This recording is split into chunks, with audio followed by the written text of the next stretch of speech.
उम्मीद करता हूँ मेरी वॉइस।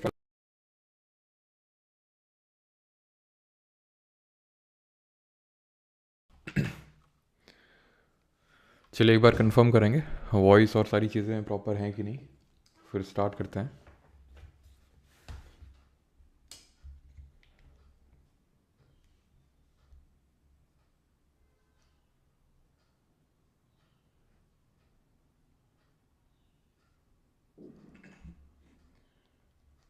चलिए एक बार कंफर्म करेंगे वॉइस और सारी चीज़ें प्रॉपर हैं कि नहीं, फिर स्टार्ट करते हैं।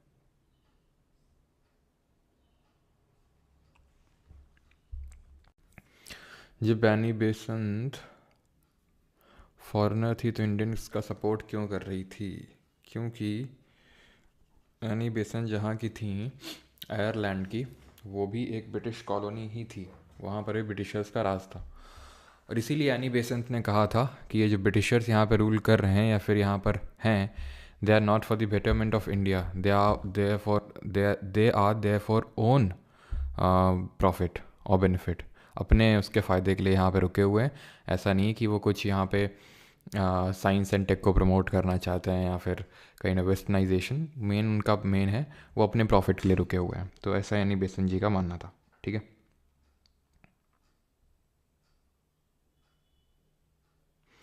सो you can write my name, I am upcoming topper of Sejal. अच्छा, वॉइस लो है उत्कर्ष। हम्म।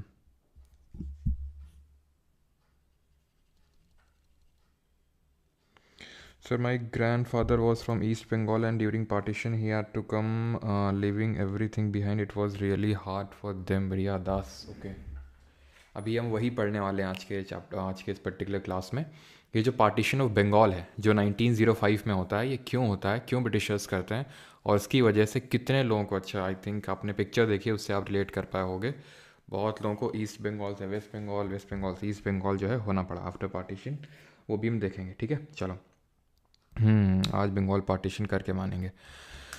तो एक्चुअल में बंगाल पार्टीशन तो है इस पर्टिकुलर आज की क्लास का टॉपिक, लेकिन कहीं ना कहीं हम ये देखने वाले हैं कि क्यों 1857 के रिवोल्ट के बाद, या फिर in the early part of 20th century, later part of 19th century, या फिर early part of 20th century. Early part of 20th century का मतलब हो गया 1800 के टाइम पे, या फिर हम letter part of 19th century से शुरू कर सकते हैं, यानी कि हम 1890 से लेकर कहीं ना कहीं आज जो बात करेंगे वो 1915 तक की बात करेंगे। ठीक है, बिकॉज 1915 के बाद शुरू हो जाता है गांधीयन एरा, बिकॉज 1915 को गांधी आ जाते हैं, तो उसके बाद गांधीयन एरा। वैसे तो एक साल वो दिखते नहीं हैं, लेकिन 1917 में अपनी पहली अपीयरेंस देते हैं यहाँ पे चंपारण सत्याग्रह में। तो हम ये वाला पार्ट पढ़ने वाले हैं, late part of 19th century से शुरू करके early part of 20th century में हम लोग जो है ये सारी चीज़ें देखने वाले हैं। ठीक है, अब हुआ क्या था, ये वाला जो पार्ट था, ये वाला जो फेज था इंडियन हिस्ट्री का, it was full of revolutionary activities. और ये रेवोल्यूशनरी एक्टिविटी का मतलब है कि कोई किसी को मार रहा है, किसी को मतलब है कि ब्रिटिश ऑफिशियल्स को। ठीक है, कहीं पे छोटी छोटी कमेटी बन रही हैं, कहीं छोटे छोटे लेवल पे रिवोल्ट हो रहे हैं। तो ऐसा क्यों हो रहा था वो समझेंगे। और ये जो पार्टीशन ऑफ बंगाल है, जो कि मतलब टॉपिक आप देख रहे हैं पार्टीशन ऑफ बंगाल, ये भी कहीं ना कहीं एक रीज़न बना था, ये जो रेवोल्यूशनरी एक्टिविटी यहाँ पे स्टार्ट हुई थी उसका। तो हम एक एक करके देखेंगे कि क्यों रेवोल्यूशनरी एक्टिविटी स्टार्ट हुई थी। पार्टीशन ऑफ बंगाल एक वन ऑफ द रीजंस था, जो कि सबसे बड़ा रीज़न था। ठीक है, तो बंगाल पार्टीशन की अगर बात करेंगे तो ये हुआ था 1905 में। उस समय जो वॉइस रॉय था इंडिया का वो कर्जन था। Who was the voice Roy? तो वॉइस रॉय उस समय हुआ करता था कर्जन। 1899 से लेकर 1905 तक ये कर्जन रहा। अब इन्होंने क्या किया, इन्होंने अनाउंस किया, वैसे तो 1903 में ही, 1903 में ही अपने इन्होंने जो हम बोल सकते हैं कि अपने जो विचार हैं बंगाल को पार्टीशन करने को लेके, ये इन्होंने रख दिए थे। ठीक है, जो इनकी मंशा थी वो समझ में आने लगी थी 1903 से। क्या कि we are going to partition the Bengal, Bengal partition होने वाला है। और बंगाल का मतलब क्या था, जो आज आप ये असम देखते हैं, जो आज आप ये बांग्लादेश देखते हैं, जो आज का वेस्ट बंगाल देखते हैं, and certain parts of Bihar and Orissa, ये सारा था। इट कॉन्स्टिट्यूटेड ऑफ, अगर हम पॉपुलेशन टर्म्स में बात करें तो 1/4 of total British India population, British India मतलब ब्रिटिशर्स के कंट्रोल में जितना भारत का हिस्सा था उसकी जो टोटल 1/4 पॉपुलेशन है वो यहाँ पे रह रही थी। तो इनका ये कहना था, कर्जन ने सिर्फ यही नहीं किया, कर्जन की कुछ और करतूतें थी। कर्जन की करतूतें ये थी कि इसने कैलकाटा कॉरपोरेशन एक्ट पास किया था, एक ऑफिशियल सीक्रेट एक्ट पास किया था to curb the freedom of press, to curb the freedom of press, यानी कि प्रेस की स्वतंत्रता को दबाने के लिए, कुचलने के लिए। इंडियन यूनिवर्सिटीज़ एक्ट पास किया 1904 में, यहाँ पे जो स्टूडेंट्स के बीच में रेवोल्यूशनरी एक्टिविटी ओरिजिनेट हो रही थी उसको कर्ब करने के लिए। और एक जो इसके, जो अभी हम इस पर्टिकुलर लेक्चर में जो हमारा एक बड़ा कॉम्पोनेंट है, and that is Bengal partition 1905। तो उसी बंगाल पार्टीशन के बारे में हमें पढ़ना है। तो ये रेवोल्यूशनरी एक्टिव पॉलिसीज़ थी कर्जन की, जिसने की early part of 20th century में इन रेवोल्यूशनरी एक्टिविटीज़ को जन्म दिया। कौन सी रेवोल्यूशनरी एक्टिविटीज़, जो अभी हम देखेंगे। सबसे बड़ा जो इसने काम किया वो ये आपको याद रखना है, कैलकाटा कॉरपोरेशन एक्ट कब पास हुआ है, official secret act, Indian universities act, और किसके टाइम पे पास हुआ, कर्जन के टाइम पे। जो मेन चीज़ थी दैट वाज बंगाल का पार्टीशन 1905 में। जैसे मैंने आपको बताया कि इनका मंशा तो 1903 में ही इन्होंने दिखा दिया था कि बंगाल पार्टीशन होने वाला है। और इसके पीछे का मतलब अगर हम देखें तो बंगाल की क्यों डिवाइड किया जा रहा था, तो वैसे जो ऑफिशियल जो रीज़न दिया गया था दैट वाज कि एडमिनिस्ट्रेटिव कन्वीनियंस का रीज़न। एडमिनिस्ट्रेटिव कन्वीनियंस का मतलब है कि प्रशासनिक कारणों की वजह से हमें बंगाल को यहाँ पर डिवाइड करना पड़ रहा है, क्योंकि बंगाल में इतनी ज़्यादा पॉपुलेशन है तो वो मैनेज नहीं हो पा रही है ढंग से। तो प्रॉपर एडमिनिस्ट्रेशन के लिए हमें इसे डिवाइड करना पड़ रहा है। लेकिन एक्चुअल रीज़न क्या था, नो डाउट ये भी रीज़न था, जैसे मैंने आपको बताया 1/4 ऑफ टोटल ब्रिटिश इंडिया का पॉपुलेशन बंगाल में रह रहा था। और बंगाल आज का वेस्ट बंगाल मत समझ लेना, उसमें आज का बांग्लादेश, ठीक है, उसमें असम और certain parts of Bihar and Orissa. तो ये एडमिनिस्ट्रेटिव कन्वीनियंस के बेसिस पे ये इनका रीज़न था। लेकिन एक्चुअल रीज़न जो था that was weaken the Bengal. अब बंगाल को क्यों वीकन करना चाहते थे, क्यों उसको कमज़ोर करना चाहते थे, क्योंकि Bengal was the nerve centre of nationalist activities. जितनी भी हम नेशनलिस्ट एक्टिविटीज़ देख रहे थे, अभी हम देखेंगे 1896 में, 1897, 1898, 1899, 1900, तो यहाँ पर क्या हो रहा था, बहुत सारी रेवोल्यूशनरी एक्टिविटीज़ हो रही थी धीरे धीरे, और वो ज़्यादातर बंगाल में हो रही थी। क्योंकि आप खुद सोचिए कि बंगाल, बॉम्बे और मद्रास, ये 3 इंपॉर्टेंट यहाँ पर प्रेसिडेंसीज थी ब्रिटिशर्स की, और उसमें बंगाल वाला और पावरफुल होता जा रहा था धीरे धीरे। हमने देखा था 1773 का रेगुलेटिंग एक्ट आया था, governor of Bengal governor general of Bengal बन गया। पहला गवर्नर जनरल ऑफ बंगाल कौन बना, कमेंट में जल्दी से बताएंगे। देन 1833 का एक्ट आया जिसको हम सेंट हेलिना एक्ट बोलते हैं। तो वो उसने क्या किया कि 1833 के एक्ट ने गवर्नर जनरल ऑफ जो बंगाल है उसको गवर्नर जनरल ऑफ इंडिया बना दिया। ठीक है, तो यानी कि कहीं ना कहीं जो बंगाल है वो ज़्यादा और इम्पॉर्टेंट होता जा रहा था। तो यहाँ पे और ज़्यादा रेवोल्यूशनरी एक्टिविटीज़ भी स्प्राउट कर रही थी। तो इसको वीकन करना था, कैसे भी इसको तोड़ना था। अब वीकेंड कैसे करते हैं, वही डिवाइड एंड रूल। अब डिवाइड एंड रूल कैसे, क्योंकि जो ईस्ट बंगाल था, ईस्ट बंगाल में क्या क्या आ रहा था, ईस्ट बंगाल में आ रहा था आपका पूरा जो आज का बांग्लादेश है और असम है। आज का जो पूरा बांग्लादेश और असम, ये ईस्ट बंगाल का पार्ट बना। और वेस्ट बंगाल का जो पार्ट बना, जो वेस्टर्न बंगाल का जो पार्ट बना, जो आज का वेस्ट बंगाल है, उड़ीसा है और बिहार है। उड़ीसा बिहार ये बन गए वेस्टर्न जो पार्ट ऑफ बंगाल है उसके पार्ट। तो अब ये जो डिवीजन है ये क्या सोच समझ के किया गया, क्योंकि ईस्ट बंगाल में जो आज का बांग्लादेश है वहां पे मोस्टली मुस्लिम कम्युनिटी है, और जो आज का वेस्ट बंगाल, बिहार, उड़ीसा, ये हिंदू कम्युनिटी है। डिवाइड कर देंगे और ये हुआ भी सक्सेसफुल, अभी हम देखेंगे कैसे। तो ये हिंदू मुस्लिम के बेसिस पे डिवीजन हो गया। यहाँ की ज़्यादातर लोग जो बोलते थे वो बांग्ला भाषा बोल रहे हैं, ठीक है। और यहाँ पे जैसे कि अगर हम बिहार का पार्ट बात करें, हिंदी बोल रहे हैं, उड़ीसा वाले उड़िया बोल रहे हैं, और ये बंगाली बस बोल रहे थे जो आज का वेस्ट बंगाल है। तो बेचारे वेस्ट बंगाल वाले, ठीक है, वो अपने ही स्टेट में माइनॉरिटी बन गए थे। क्यों माइनॉरिटी बन गए थे, एक सेकंड क्या, चलो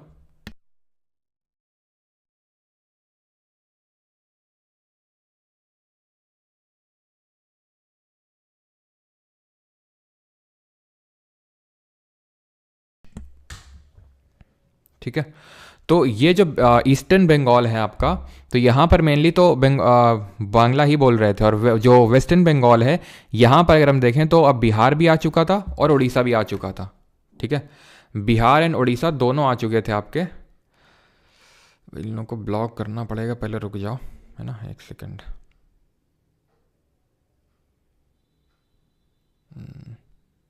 कुछ बैंक वाले हैं भाई, इनको नंबर दे दो तो दिन भर कॉल किए रहेंगे, सर ये पॉलिसी ले लो, सर वो पॉलिसी ले लो, दिमाग ख़राब कर देता है।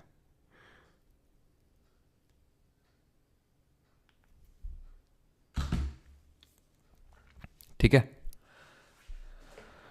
तो ये चीज़ आपको ध्यान रखनी है कि यहाँ पर जो बंगाली थे, जो वेस्ट बंगाल यहाँ से निकल के आया, वो अपने आप में माइनॉरिटी बन चुके थे यहाँ पे। ठीक है, तो ये पर्टिकुलर जो बाद में पार्टीशन ऑफ बंगाल के बाद जो यहाँ पर बंगाल निकल के आया, आप देख सकते हैं ये वाला जो पार्ट है ये आपका ईस्टर्न बंगाल बना, और ये वाला जो पार्ट है ये वेस्टर्न बंगाल बना। ठीक है, इसमें सर्टन पार्ट्स ऑफ आप देख सकते हैं बिहार एंड उड़ीसा भी हैं। खैर, अभी आते हैं, ये तो हम देख चुके हैं। देन आते हैं 1905 का सेशन ऑफ कांग्रेस। एक्चुअल में ये जो पार्टीशन होता है बंगाल का, ठीक है, ये अनाउंस तो किया जाता है, ठीक है, अनाउंस किया जाता है जुलाई 1905 को। ठीक है, जुलाई 1905 को ये अनाउंस किया जाता है कि we are going to partition the Bengal. 1903 में नहीं, 1903 में तो उनके हमें मंशा देखने को मिलती है कि हाँ बंगाल पार्टी, मतलब एक तरह से खबर मिल जाती है, और जैसे ही खबर मिलती है तो 1904 आते आते धीरे धीरे धीरे तक लोगों के बीच में वो चीज़ पता चल जाती है कि भाई अब पार्टीशन होने वाला बंगाल का, इसलिए कुछ ना कुछ एक्टिविटीज़ भी यहाँ से ओरिजिनेट होने लगती हैं। तो अनाउंस होता है जुलाई 1905 को, और इसको एनफोर्स किया जाता है कि अनाउंस का मतलब है कि ऑफिशियल अनाउंसमेंट हुआ कि बंगाल पार्टीशन किया जाएगा, ये ऑफिशियल अनाउंसमेंट है। और एनफोर्स कब हुआ, लागू कब हुआ ये पार्टीशन, तो ये हुआ अक्टूबर 1905 को। और जब ये अब हुआ क्या पार्टीशन बंगाल का, तो वैसे ही लोग भड़क गए। And the formal proclamation of Swadeshi movement made on 7th August 1905 in Calcutta Town Hall। ठीक है, फॉर्मल प्रोक्लेमेशन ऑफ स्वदेशी movement made on 7th August 1905 in Calcutta town hall का मतलब ये है कि अब लोग स्वदेशी का मतलब है कि इन्होंने बॉयकॉट मूवमेंट लोगों ने स्टार्ट कर दिया था कि जो भी यहाँ की लोकल इंडिजिनस चीज़ें बनी हैं वही लोग खरीदें, और इनका बॉयकॉट करना है। किनका, जो ब्रिटिश प्रोडक्ट हैं, जो फॉरेन प्रोडक्ट हैं। यानी एक तरह से ये माइंडसेट था कि हम इनका कोई चीज़ खरीदेंगे ही नहीं, पूरा सब इंडिजिनस रखेंगे, इन पे पूरी डिपेंडेंट ही नहीं रहेंगे। यानी कि एक तरह से एडमिनिस्ट्रेटिव मशीनरी को ब्रेक डाउन करने का गोल रखा गया था इसमें। 1905 में यानी 1905 में बनारस में एक सेशन होता है कांग्रेस का। ठीक है, और ये जो सेशन होता है इसको प्रिसाइड करते हैं गोपाल कृष्ण गोखले। ठीक है, गोपाल कृष्ण गोखले इसको प्रिसाइड करते हैं, और यहां पर अप्रूव किया जाता है इस एंटी पार्टीशन मूवमेंट को और स्वदेशी मूवमेंट को। यानी कि जैसे ही आपका पार्टीशन ऑफ बंगाल होता है तो एंटी पार्टीशन मूवमेंट यहां पर शुरू हो जाते हैं, यानी पार्टीशन ऑफ बंगाल के खिलाफ। और इसका एक मेन यहाँ पर अगर हम देखेंगे तो जो चीज़ निकल के आई दैट वाज स्वदेशी मूवमेंट, जिसका फॉर्मल प्रोक्लेमेशन किया गया कैलकाटा टाउन हॉल में 7th August 1905 को। और कांग्रेस के किस सेशन में इसको एक्सेप्ट किया गया, 1905 का जो बनारस का सेशन हुआ था, जिसको कि प्रिसाइड किया था गोपाल कृष्ण गोखले के, जो किसके गुरु थे, गांधी जी और जिन्ना के।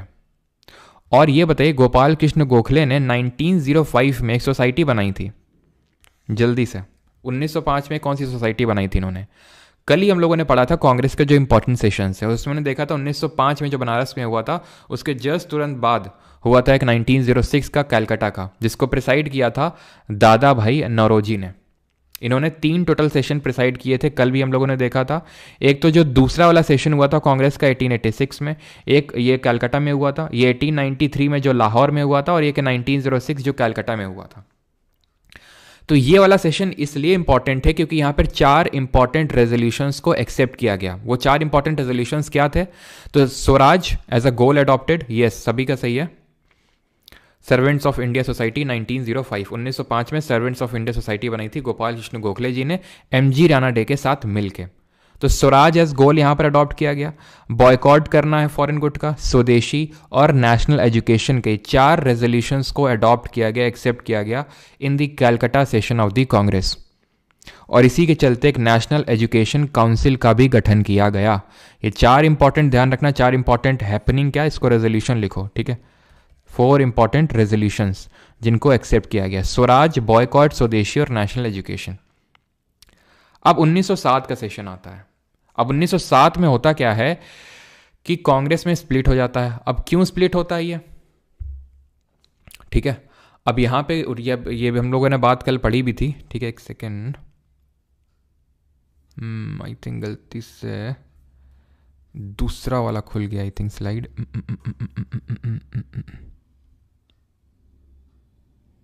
एक सेकेंड रुको,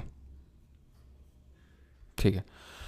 तो 1907 में कल हम लोगों ने पढ़ा था कि, कल क्या पढ़ा था, यानी आज ही भी पढ़ते हैं, 1907 में सूरत में सेशन हुआ था कांग्रेस का, ठीक है, और इसमें स्प्लिट हो जाता है कांग्रेस में, एक्सट्रीमिस्ट और मॉडरेट। इसको हम बोलते हैं गरम दल और इसको बोलते हैं नरम दल। एक्सट्रीमिस्ट और मॉडरेट्स, गरम दल और नरम दल। क्यों स्प्लिट हो गया था? क्योंकि इनकी आइडियोलॉजीज़ में डिफरेंसेस थे।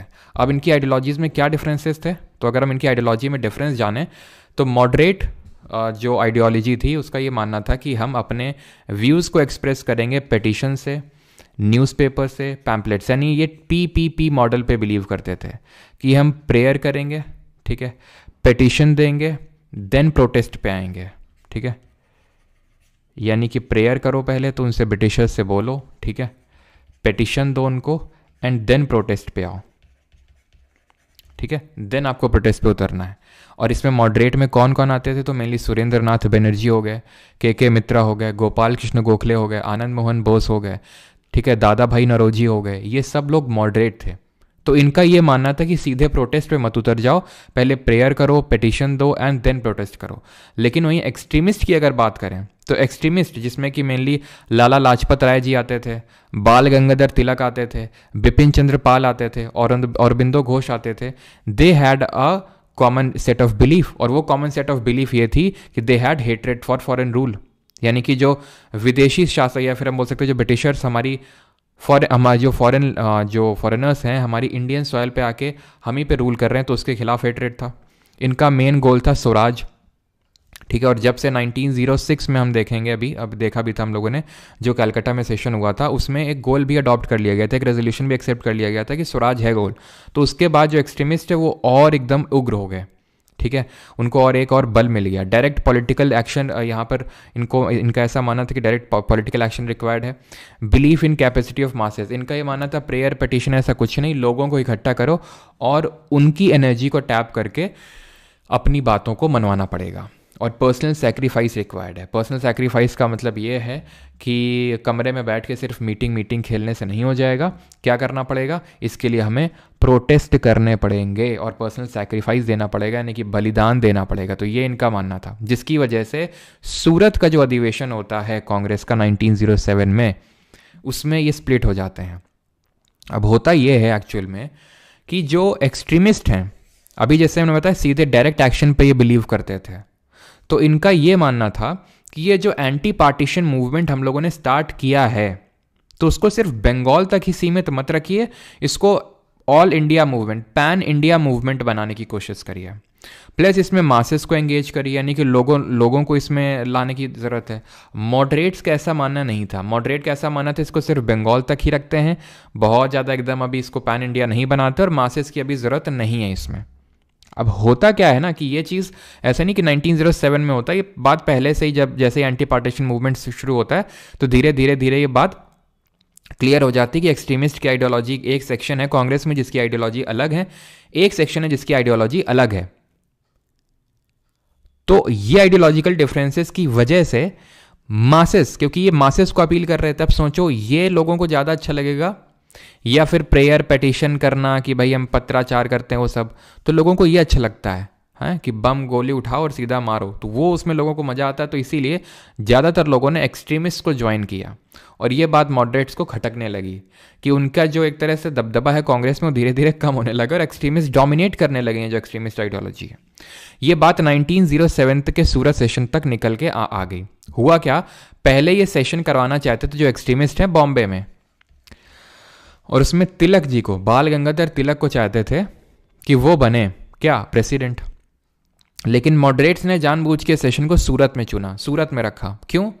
क्योंकि जो बाल गंगाधर तिलक थे वो सूरत के थे, लोकली सूरत से बिलोंग करते थे वो। और हमने कल पढ़ा था कि कोई कांग्रेस का कोई बंदा प्रेसिडेंट नहीं बन सकता अगर मान लो कि सूरत में सेशन हो रहा है, तो सूरत का कोई प्रेसिडेंट नहीं बन सकता है कांग्रेस का। तो उन्होंने जानबूझ के इसलिए चुना, ठीक है, सूरत को मॉडरेट्स ने, सो दैट कि बाल गंगाधर तिलक अपने आप ही इसके चेयरमैन नहीं बन पाएंगे। तो कौन बना? रास बिहारी घोष। और यहाँ पे माना जाता है इस पर्टिकुलर सेशन में थोड़ा सा लात जूते भी चले गए थे, थोड़ा चप्पल अप्पल किसी ने फेंक के मार दी थी एक्सट्रीमिस्ट के साइड से। तो इसकी वजह से बहुत ज़्यादा यहाँ पे डिफरेंसेस क्रिएट हो गए और रिफ्ट क्रिएट हो गया कांग्रेस में, एक्सट्रीमिस्ट यानी गर्म दल और मॉडरेट्स यानी नरम दल, इनके बीच में। ठीक है, डिवीजन हो जाता है। हमने कल याद किया था किस तरह से कि भाई दोनों ने डिसाइड कर लिया कि एक दूसरे की सूरत नहीं देखेंगे अब से।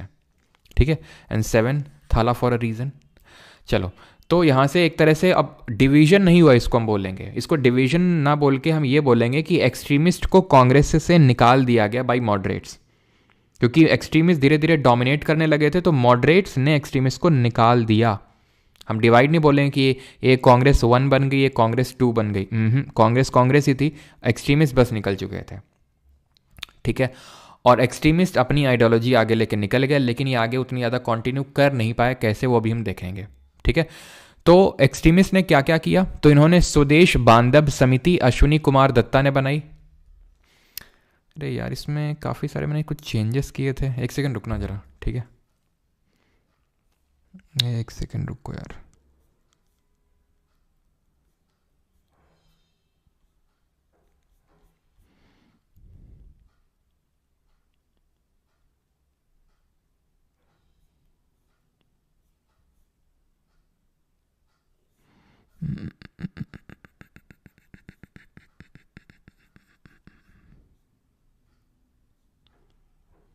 चलो, ठीक है, तो स्वदेश बांधव समिति ये बनाई थी अश्विनी कुमार दत्ता ने। ये कहाँ पर बनी थी? बरीसाल में, जो कि आज बांग्लादेश में। नेशनल एजुकेशन सेंटर बनाए गए थे, इंडिजिनस एंटरप्राइजेस बने थे, जैसे कि स्वदेशी स्टीम नेविगेशन कंपनी बनाई थी वीओ चिदम्बरम पिल्लई ने। ये कैसी नेविगेशन कंपनी थी? मतलब ये बनाते थे शिप्स। तो अभी तक ब्रिटिशर्स की कंपनी थी, तो इन्होंने खुद की एक कंपनी खड़ी कर डाली। कहाँ पे? टूटिकॉन, तमिलनाडु में। टूटिकॉन कहाँ पड़ता है? तमिलनाडु में। और वहाँ पे वीओ चिदम्बरम पिल्लई ने स्वदेशी स्टीम नेविगेशन कंपनी की फॉर्मेशन करा। और स्वदेश बांधव समिति, ये ध्यान रखेंगे, अश्विनी कुमार दत्ता, ये दोनों ध्यान रखेंगे आप। ठीक है, देन अगर बात करें लोकमान्य तिलक जी की, तो इन्होंने गणपति और शिवाजी फेस्टिवल्स ऑर्गेनाइज किए यूथ को मोबिलाइज करने के लिए। इनको फादर ऑफ इंडियन अनरेस्ट बोला था वैलेंटाइन चिरोल ने, ये बाद में देखेंगे। ठीक है, और इन्होंने न्यूज़पेपर पब्लिश किए थे, जैसे कि मराठा और केसरी। मराठा ये पब्लिश किया था इंग्लिश लैंग्वेज में, और केसरी पब्लिश किया था मराठी लैंग्वेज में। और इनको इसलिए टाइटल दिया गया था, ध्यान रखना, लोकमान्य का। ठीक है, he got the title of Lokmanya, यानी कि लोगों के बीच में काफ़ी ये फेमस थे, प्रसिद्ध थे, इसलिए इनको लोकमान्य का टाइटल दिया गया। न्यूज़पेपर्स जो इस टाइम पे चले एंटी पार्टीशन मूवमेंट के टाइम पे, तो जैसे कि हितवादी, संजीवनी और बंगाली। तो हितवादी किसने स्टार्ट किया? द्विजेंद्र नाथ टैगोर ने। संजीवनी किसने स्टार्ट किया? कृष्ण को के मित्रा ने, शॉर्ट याद रखेंगे। और बंगाली सुरेंद्र नाथ बनर्जी। ठीक है, तो ये 3 न्यूज़पेपर आपको ध्यान रखने हैं, किसने किसने स्टार्ट किए, हितवादी, संजीवनी और बंगाली। क्लियर हो गया? हितवादी द्विजेंद्र नाथ टैगोर, संजीवनी के मित्रा और बंगाली आपका सुरेंद्र नाथ बनर्जी। ये न्यूज़पेपर स्टार्ट हुए थे। अवनींद्र नाथ टैगोर, जो कि टैगोर फैमिली से बिलोंग करते थे, तो इन्होंने एक भारत माता का पोर्ट्रे इन्होंने बनाया था 1905 में। And he was the one of the main, हम बोल सकते हैं कि founder of Indian school of oriental art. ठीक है, जो Indian school of oriental art है, ओरिएंटल आर्ट का मतलब है वही आर्ट से संबंधित है। ये 1907 में बनता, 1907 में। और उसके फाउंडर कौन थे? अवनींद्र नाथ टैगोर जी थे। The painting was a symbol of nationalism during the Indian independence movement, यानी भारत माता का एक पोर्ट्रे बनाया था अवनींद्र नाथ टैगोर ने। और क्या क्या हुआ था? लोगों ने एक दूसरे के हाथों में राखी बांधी, जैसे ही एंटी पार्टीशन, जैसे बंगाल का पार्टीशन अनाउंस हुआ, to show the unity. Rabindranath Tagore ने एक सॉन्ग लिखा, अमार सोनार बांग्ला, जिसका मतलब होता है आर गोल्डन बंगाल। और ये आज जो है बांग्लादेश का नेशनल एंथम बन चुका है। स्वदेश गीतम लिखा, ये एक गीत एक तरह से लिखा सुब्रमण्यम भारती ने। और वंदे मातरम या फिर बंदे मातरम जिसको बोलते हैं, बंदे मातरम जो है ये इसको गवर्नमेंट ने बैन कर दिया था, लेकिन बंदे मातरम जो है ये एक नेशनल सॉन्ग बन चुका था। ठीक है, क्या बन चुका था ये? राष्ट्रीय गीत बन चुका था, नेशनल सॉन्ग, वंदे मातरम। ठीक है, किसका? एंटी पार्टीशन मूवमेंट का। क्लियर है?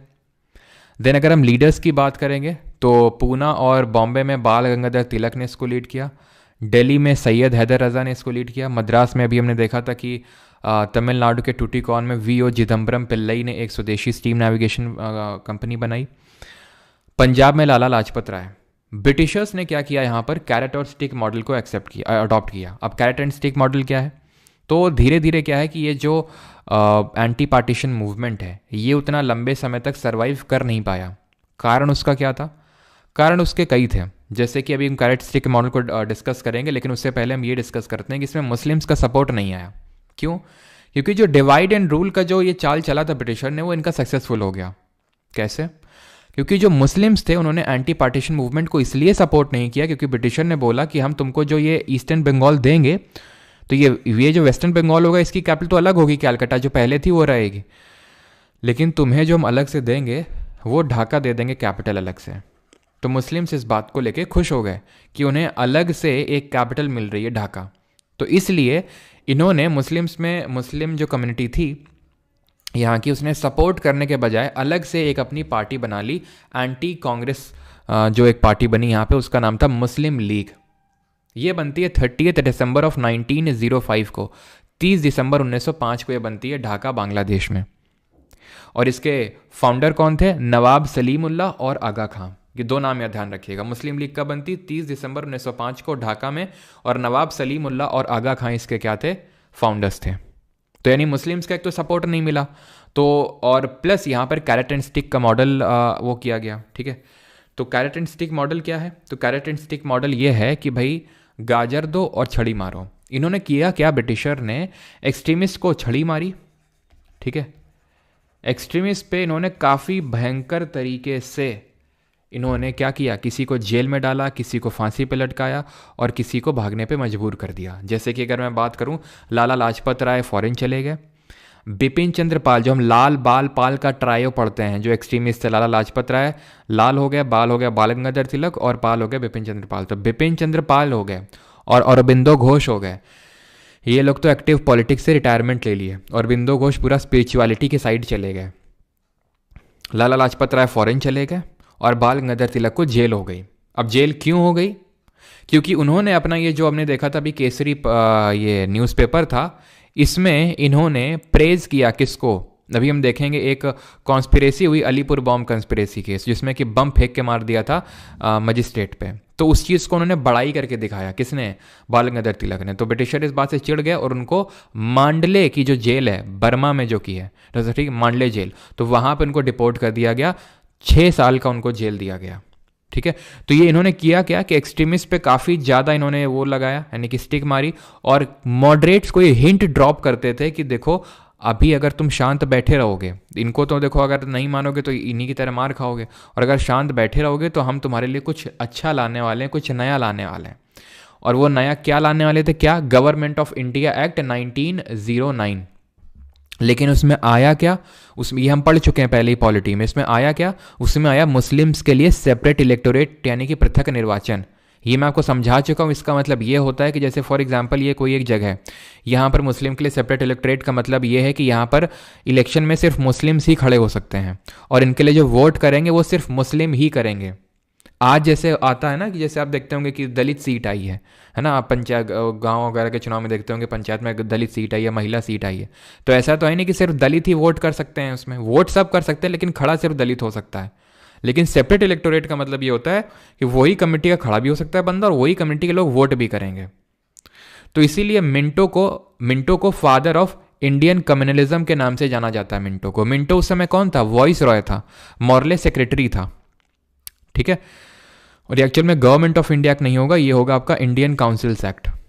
ठीक है, इंडियन काउंसिल्स एक्ट इसको लिखिएगा, गवर्नमेंट ऑफ इंडिया एक्ट नहीं। गवर्नमेंट ऑफ इंडिया एक्ट 1919 वाला था। Voice Roy executive council will have one Indian, ये सब हम पढ़ चुके हैं। प्रोविजन देखना यहाँ पर मेन पर्पस नहीं, क्योंकि पहले देख चुके थे। सत्येंद्र प्रसाद सिन्हा पहले मेंबर बने थे जो वॉइस रॉय के एग्जीक्यूटिव काउंसिल का मेंबर बने। ठीक है, तो अब हुआ क्या, इनको ब्रिटिशर को मज़ा नहीं आ रहा था। किस चीज़ से मज़ा नहीं आ रहा था? मज़ा इस चीज़ से नहीं आ रहा था जो पार्टीशन है उससे। तो इन्होंने क्या किया, इन्होंने अनाउंस कर दिया कि हम पार्टीशन को एन्यूल कर रहे हैं, पार्टीशन को ख़त्म कर रहे हैं। अब पार्टीशन को क्यों ख़त्म किया जा रहा था? इसलिए ख़त्म किया जा रहा था क्योंकि जब से पार्टीशन हुआ है तब से और ज़्यादा रेवोल्यूशनरी एक्टिविटीज़ बढ़ गई हैं, और इसकी वजह से इन्होंने क्या डिसाइड किया ब्रिटिशर ने कि पार्टीशन को एन्यूल कर दो। इन्होंने क्या किया, बिहार उड़ीसा को अलग कर दिया, असम को एक सेपरेट प्रोविंस बना दिया, असम को सेपरेट प्रोविंस बना दिया, बिहार इसको उड़ीसा को भी अलग कर दिया, और पार्टीशन को एन्यूल कर दिया गया। जो आज का वेस्ट बंगाल का पार्ट और बांग्लादेश, ये बस बंगाल में बचा। ठीक है, ये कब हुआ, कब अनाउंस किया गया? 1911 में। वॉइस रॉय कौन था? हार्डिंगे टू। इसने एक दिल्ली दरबार ऑर्गेनाइज करवाया था। तो मैं आपको पढ़ा चुका हूं कि टोटल 3 दिल्ली दरबार हुए थे, 3 दिल्ली दरबार हुए थे। पहला किसके टाइम पे हुआ था, कमेंट में जल्दी से बताएंगे। पहला कब हुआ था? 1877 में। कौन था इस टाइम पे? 1903 दूसरा होता है 1903 में, और तीसरा होता है 1911 में। तो 1877 मैंने आपको बताया था। कौन, अगर आपको याद हो तो ये था इस समय लिटन, जिसने कि वर्नाकुलर प्रेस एक्ट लेके आया था, जिसने कि आर्म्स एक्ट लेके आया था। याद है आपको? लिटन ने तो किया था वो ये सारी चीज़ें। तो इसके टाइम पे ये दिल्ली दरबार ऑर्गेनाइज हुआ था, पहला वाला। और तीसरा वाला जो हुआ था वो किंग जॉर्ज 5 के कोरोनेशन के लिए हुआ था, कि ये नए किंग बने हैं तो उनको यहाँ पर आके इंडिया में बुला के उनका एक तरह से खातिरदारी किया जाता था। ठीक है, तो ऑर्गेनाइज्ड दिल्ली दरबार 3rd दिल्ली दरबार था ये, और इसी में अनाउंस किया गया कि अब पार्टीशन को तो एन्यूल किया ही जा रहा है, प्लस कैपिटल जो है, राजधानी, उसको भी शिफ्ट किया जा रहा है कैलकाटा से दिल्ली। अब ये क्यों कैपिटल को शिफ्ट किया गया? क्योंकि जब ये अनाउंस किया गया कि पार्टीशन एन्यूल किया जा रहा है, एन्यूल का मतलब कि रद्द किया जा रहा है, तो मुस्लिम कम्युनिटी से चिढ़ गई, गुस्सा हो गई, नाराज हो गई। क्यों? क्योंकि यार उन्होंने इसीलिए ब्रिटिशर्स का सपोर्ट किया था अभी तक कि यार ठीक है, उन्होंने हमें एक नई कैपिटल दे दी और इसको धीरे धीरे ये डेवलप करेंगे और सारी चीज़ें, लेकिन उन्होंने क्या उस पार्टीशन का एन्यूल कर दिया, जिसलिए मुस्लिम्स इनका विरोध नहीं कर रहे थे, सपोर्ट कर रहे थे। उन्होंने मुस्लिम लीग पार्टी बनाई, वही इन्होंने छीन लिया। और दिल्ली फिर इसलिए शिफ्ट किया ब्रिटिशर ने क्योंकि दिल्ली जो है ये मुस्लिम ग्लोरी से एसोसिएटेड है। इसलिए एसोसिएटेड है बिकॉज ये मुगल की सीट थी, मुगल्स यहाँ पर बैठते थे, तो क्योंकि मुगल्स की ग्लोरी के साथ एसोसिएटेड था दिल्ली, तो इसलिए इन्होंने मुस्लिम्स को अपीज करने के लिए, थोड़ा खुश करने के लिए, क्योंकि ज़्यादा नाराज ना हो जाए, तो इन्होंने इसको कैपिटल बना दिया। लेकिन वो नाराज़ तो हो गए थे। तो अनाउंसमेंट 1911 में होती है, लेकिन एक्चुअल में जो शिफ्ट होती है कैपिटल वो 1912 में होती है, 1912 में होती है। अब इससे पहले कि हम रेवोल्यूशनरी एक्टिविटी पढ़ें, आप पहले ये बताइए कि यहाँ तक सबको क्लियर है कि नहीं, और हम जल्दी से पहले इसको रिवाइज करते हैं जो भी अभी हमने पढ़ा है। हाँ, प्रैंक हो गया थोड़ा सा। हाँ, मुगल्स की ये सीट थी इसलिए, तो हम थोड़ा सा पहले रिवीजन करते हैं एंड देन हम आगे बढ़ेंगे। ठीक है, बिकॉज ये हमारा पार्टीशन वाला यहाँ पर चैप्टर होता है ख़त्म।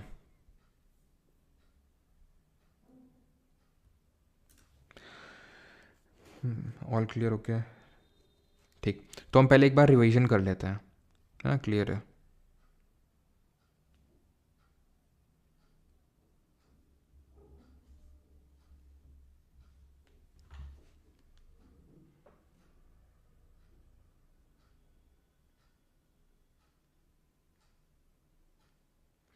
सर हाँ भाई, ये रास बिहारी बोस ने बॉम्ब फेंका था हार्डिंगे पे, ठीक है, लेकिन वो लॉर्ड हार्डिंगे था, हार्डिंगे सेकंड नहीं। ठीक है, चलो तो पहले हम रिवीजन करते हैं। तो हमने आज के लेक्चर में क्या पढ़ा? पार्टीशन ऑफ बंगाल के बारे में अभी तक। ठीक है, कब अनाउंस हुआ? जुलाई 1905 में। एनफोर्स कब हुआ? अक्टूबर 1906 में। हुआ क्या? कैलकाटा टाउन हॉल में। ठीक है, जल्दी जल्दी रिवाइज करेंगे, अपने दिमाग में पूरा स्टोरी चलाएंगे। कैलकाटा टाउन हॉल में क्या हुआ? फॉर्मल प्रोक्लेमेशन हुआ, और कांग्रेस के किस सेशन में इसको अप्रूव किया गया?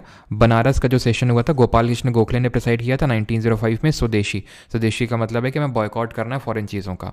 लेकिन इसको लेकर रेजोल्यूशन और 3 और चीज़ों को लेकर रेजोल्यूशन जो एक्सेप्ट किया गया था वो कैलकाटा का सेशन हुआ था, जो 1906 में हुआ था, जो दादा भाई नौरोजी। दादा भाई नौरोजी का मतलब क्या हुआ? First Indian to be a member in British parliament. Rast Goftar, poverty and British rule in India, जिसमें कि ड्रेन थ्योरी थी। नेशनल इनकम का कॉन्सेप्ट दिया पहली बार, और पॉवर्टी का कॉन्सेप्ट, पॉवर्टी लाइन दी इन्होंने सबसे पहली बार, और रस्ट गुफ्तार इन्होंने निकाला। ठीक है, और ईस्ट इंडिया एसोसिएशन बनाया 1866 में। देन उसके बाद होता क्या है कि यहाँ पर 4 रेजोल्यूशन अडॉप्ट किए जाते हैं: स्वदेशी, बॉयकॉट, स्वदेशी हो गया, बॉयकॉट हो गया, नेशनल एजुकेशन हो गया, और चौथा क्या था जल्दी से बताएंगे कमेंट में। स्वदेशी एक तो हो गया, स्वदेशी का मतलब है कि हम इंडिजिनस चीज़ों को अपनाएंगे। बॉयकॉट का मतलब हो गया कि हम फॉरेन चीज़ों को नहीं अपनाएंगे। और नेशनल एजुकेशन मतलब कि राष्ट्रीय शिक्षा को प्रमोट करेंगे, और हम स्वराज लेके रहेंगे। ठीक है, तो ये चार चीज़ें एक्सेप्ट करी गई। उसके बाद क्या हुआ, 1906 के बाद आइडियोलॉजिकल डिफरेंसेस क्रिएट हो गए। एक्सट्रीमिस्ट ये चाहते थे कि इसको पैन इंडिया मूवमेंट बनाया जाए, सिर्फ लिमिट मत करो, इसमें मासेस को इन्वॉल्व करो, और तुरंत मतलब पैसिव रेजिस्टेंस, पैसिव रेजिस्टेंस का मतलब है बम मारो, ये सब करो। ठीक है, और वहीं दूसरी तरफ अगर हम देखें तो मॉडरेट, इनका था P, prayer, petition and then protest. Constitutional तरीके से सारी चीज़ें करो, पैन इंडिया मत बनाओ, मासेस को मत इन्वॉल्व करो, ब्रिटिशर को हम अपनी अगर बात रखेंगे तो वो हमारी बात मान जाएंगे। एक्सट्रीमिस्ट का ये था कि वो ऐसे मानने वाले नहीं हैं। क्या हुआ फिर, पार्टीशन हो गया। कब, 1907 में। कौन, किसने प्रेसाइड किया इसको, रास बिहारी बोस नहीं, रास बिहारी घोष। सूरत में ये सेशन होता है। ठीक है, अभी एक्सट्रीमिस्ट को बाहर निकाल दिया कांग्रेस से। बाहर निकालने के बाद अब क्या हुआ, बाहर निकालने के बाद और क्या हुआ था, हमने देखा था कि ये एंटी पार्टीशन मूवमेंट किस तरह से चला था। तो लोगों ने एक दूसरे को राखी बांधी, पहली बात। दूसरी बात ये है कि यहाँ पे लोग मतलब कि इंडिजिनस, एक तो स्कूल, नेशनल एजुकेशन, ये हमने देखा कि इसको प्रमोट किया गया, प्लस स्वदेशी स्टीम नेविगेशन कंपनी। ठीक है, वीओ चिदम्बरम पिल्लई। देन अश्विनी कुमार दत्ता ने स्वदेश बांधव समिति का गठन किया। ठीक है, तो ये दो इंपॉर्टेंट एक तो चीज़ें हुई थी। और वंदे मातरम इसका नेशनल सॉन्ग बना इस पूरे एंटी पार्टीशन मूवमेंट का। किसने लिखा था, बंकिम चंद्र चैटर्जी ने अपनी नॉवेल आनंद मठ पे, जो कि आज हमारे कंट्री का नेशनल सॉन्ग है। कमेंट करके बताएंगे इस नेशनल सॉन्ग को, यानी कि वंदे मातरम को, वंदे मातरम को, और ये जो हमारा नेशनल सॉन्ग है जन गण मन, इसको कब अडॉप्ट किया गया था, जन गण मन, इसको कब हमारी कॉन्स्टिट्यूएंट असेंबली ने इसको अडॉप्ट किया था। और अमार सोनार बांग्ला ये लिखा रविन्द्रनाथ टैगोर ने, जो आज प्रेजेंट डे बांग्लादेश का क्या है, नेशनल एंथम है। देन इसके बाद 1911 में तीसरा दिल्ली दरबार होता है हार्डिंगे 2 के टाइम पे, और यहाँ पर किंग जॉर्ज 5 का कोरोनेशन हुआ। यहाँ पर अनाउंस किया गया कि पार्टीशन को एन्यूल किया जा रहा है, ख़त्म किया जा रहा है, रद्द किया जा रहा है। और रद्द करते ही हम कैपिटल को भी शिफ्ट कर रहे हैं फ्रॉम कैलकाटा टू दिल्ली, अपीस करने के लिए मुस्लिम्स को।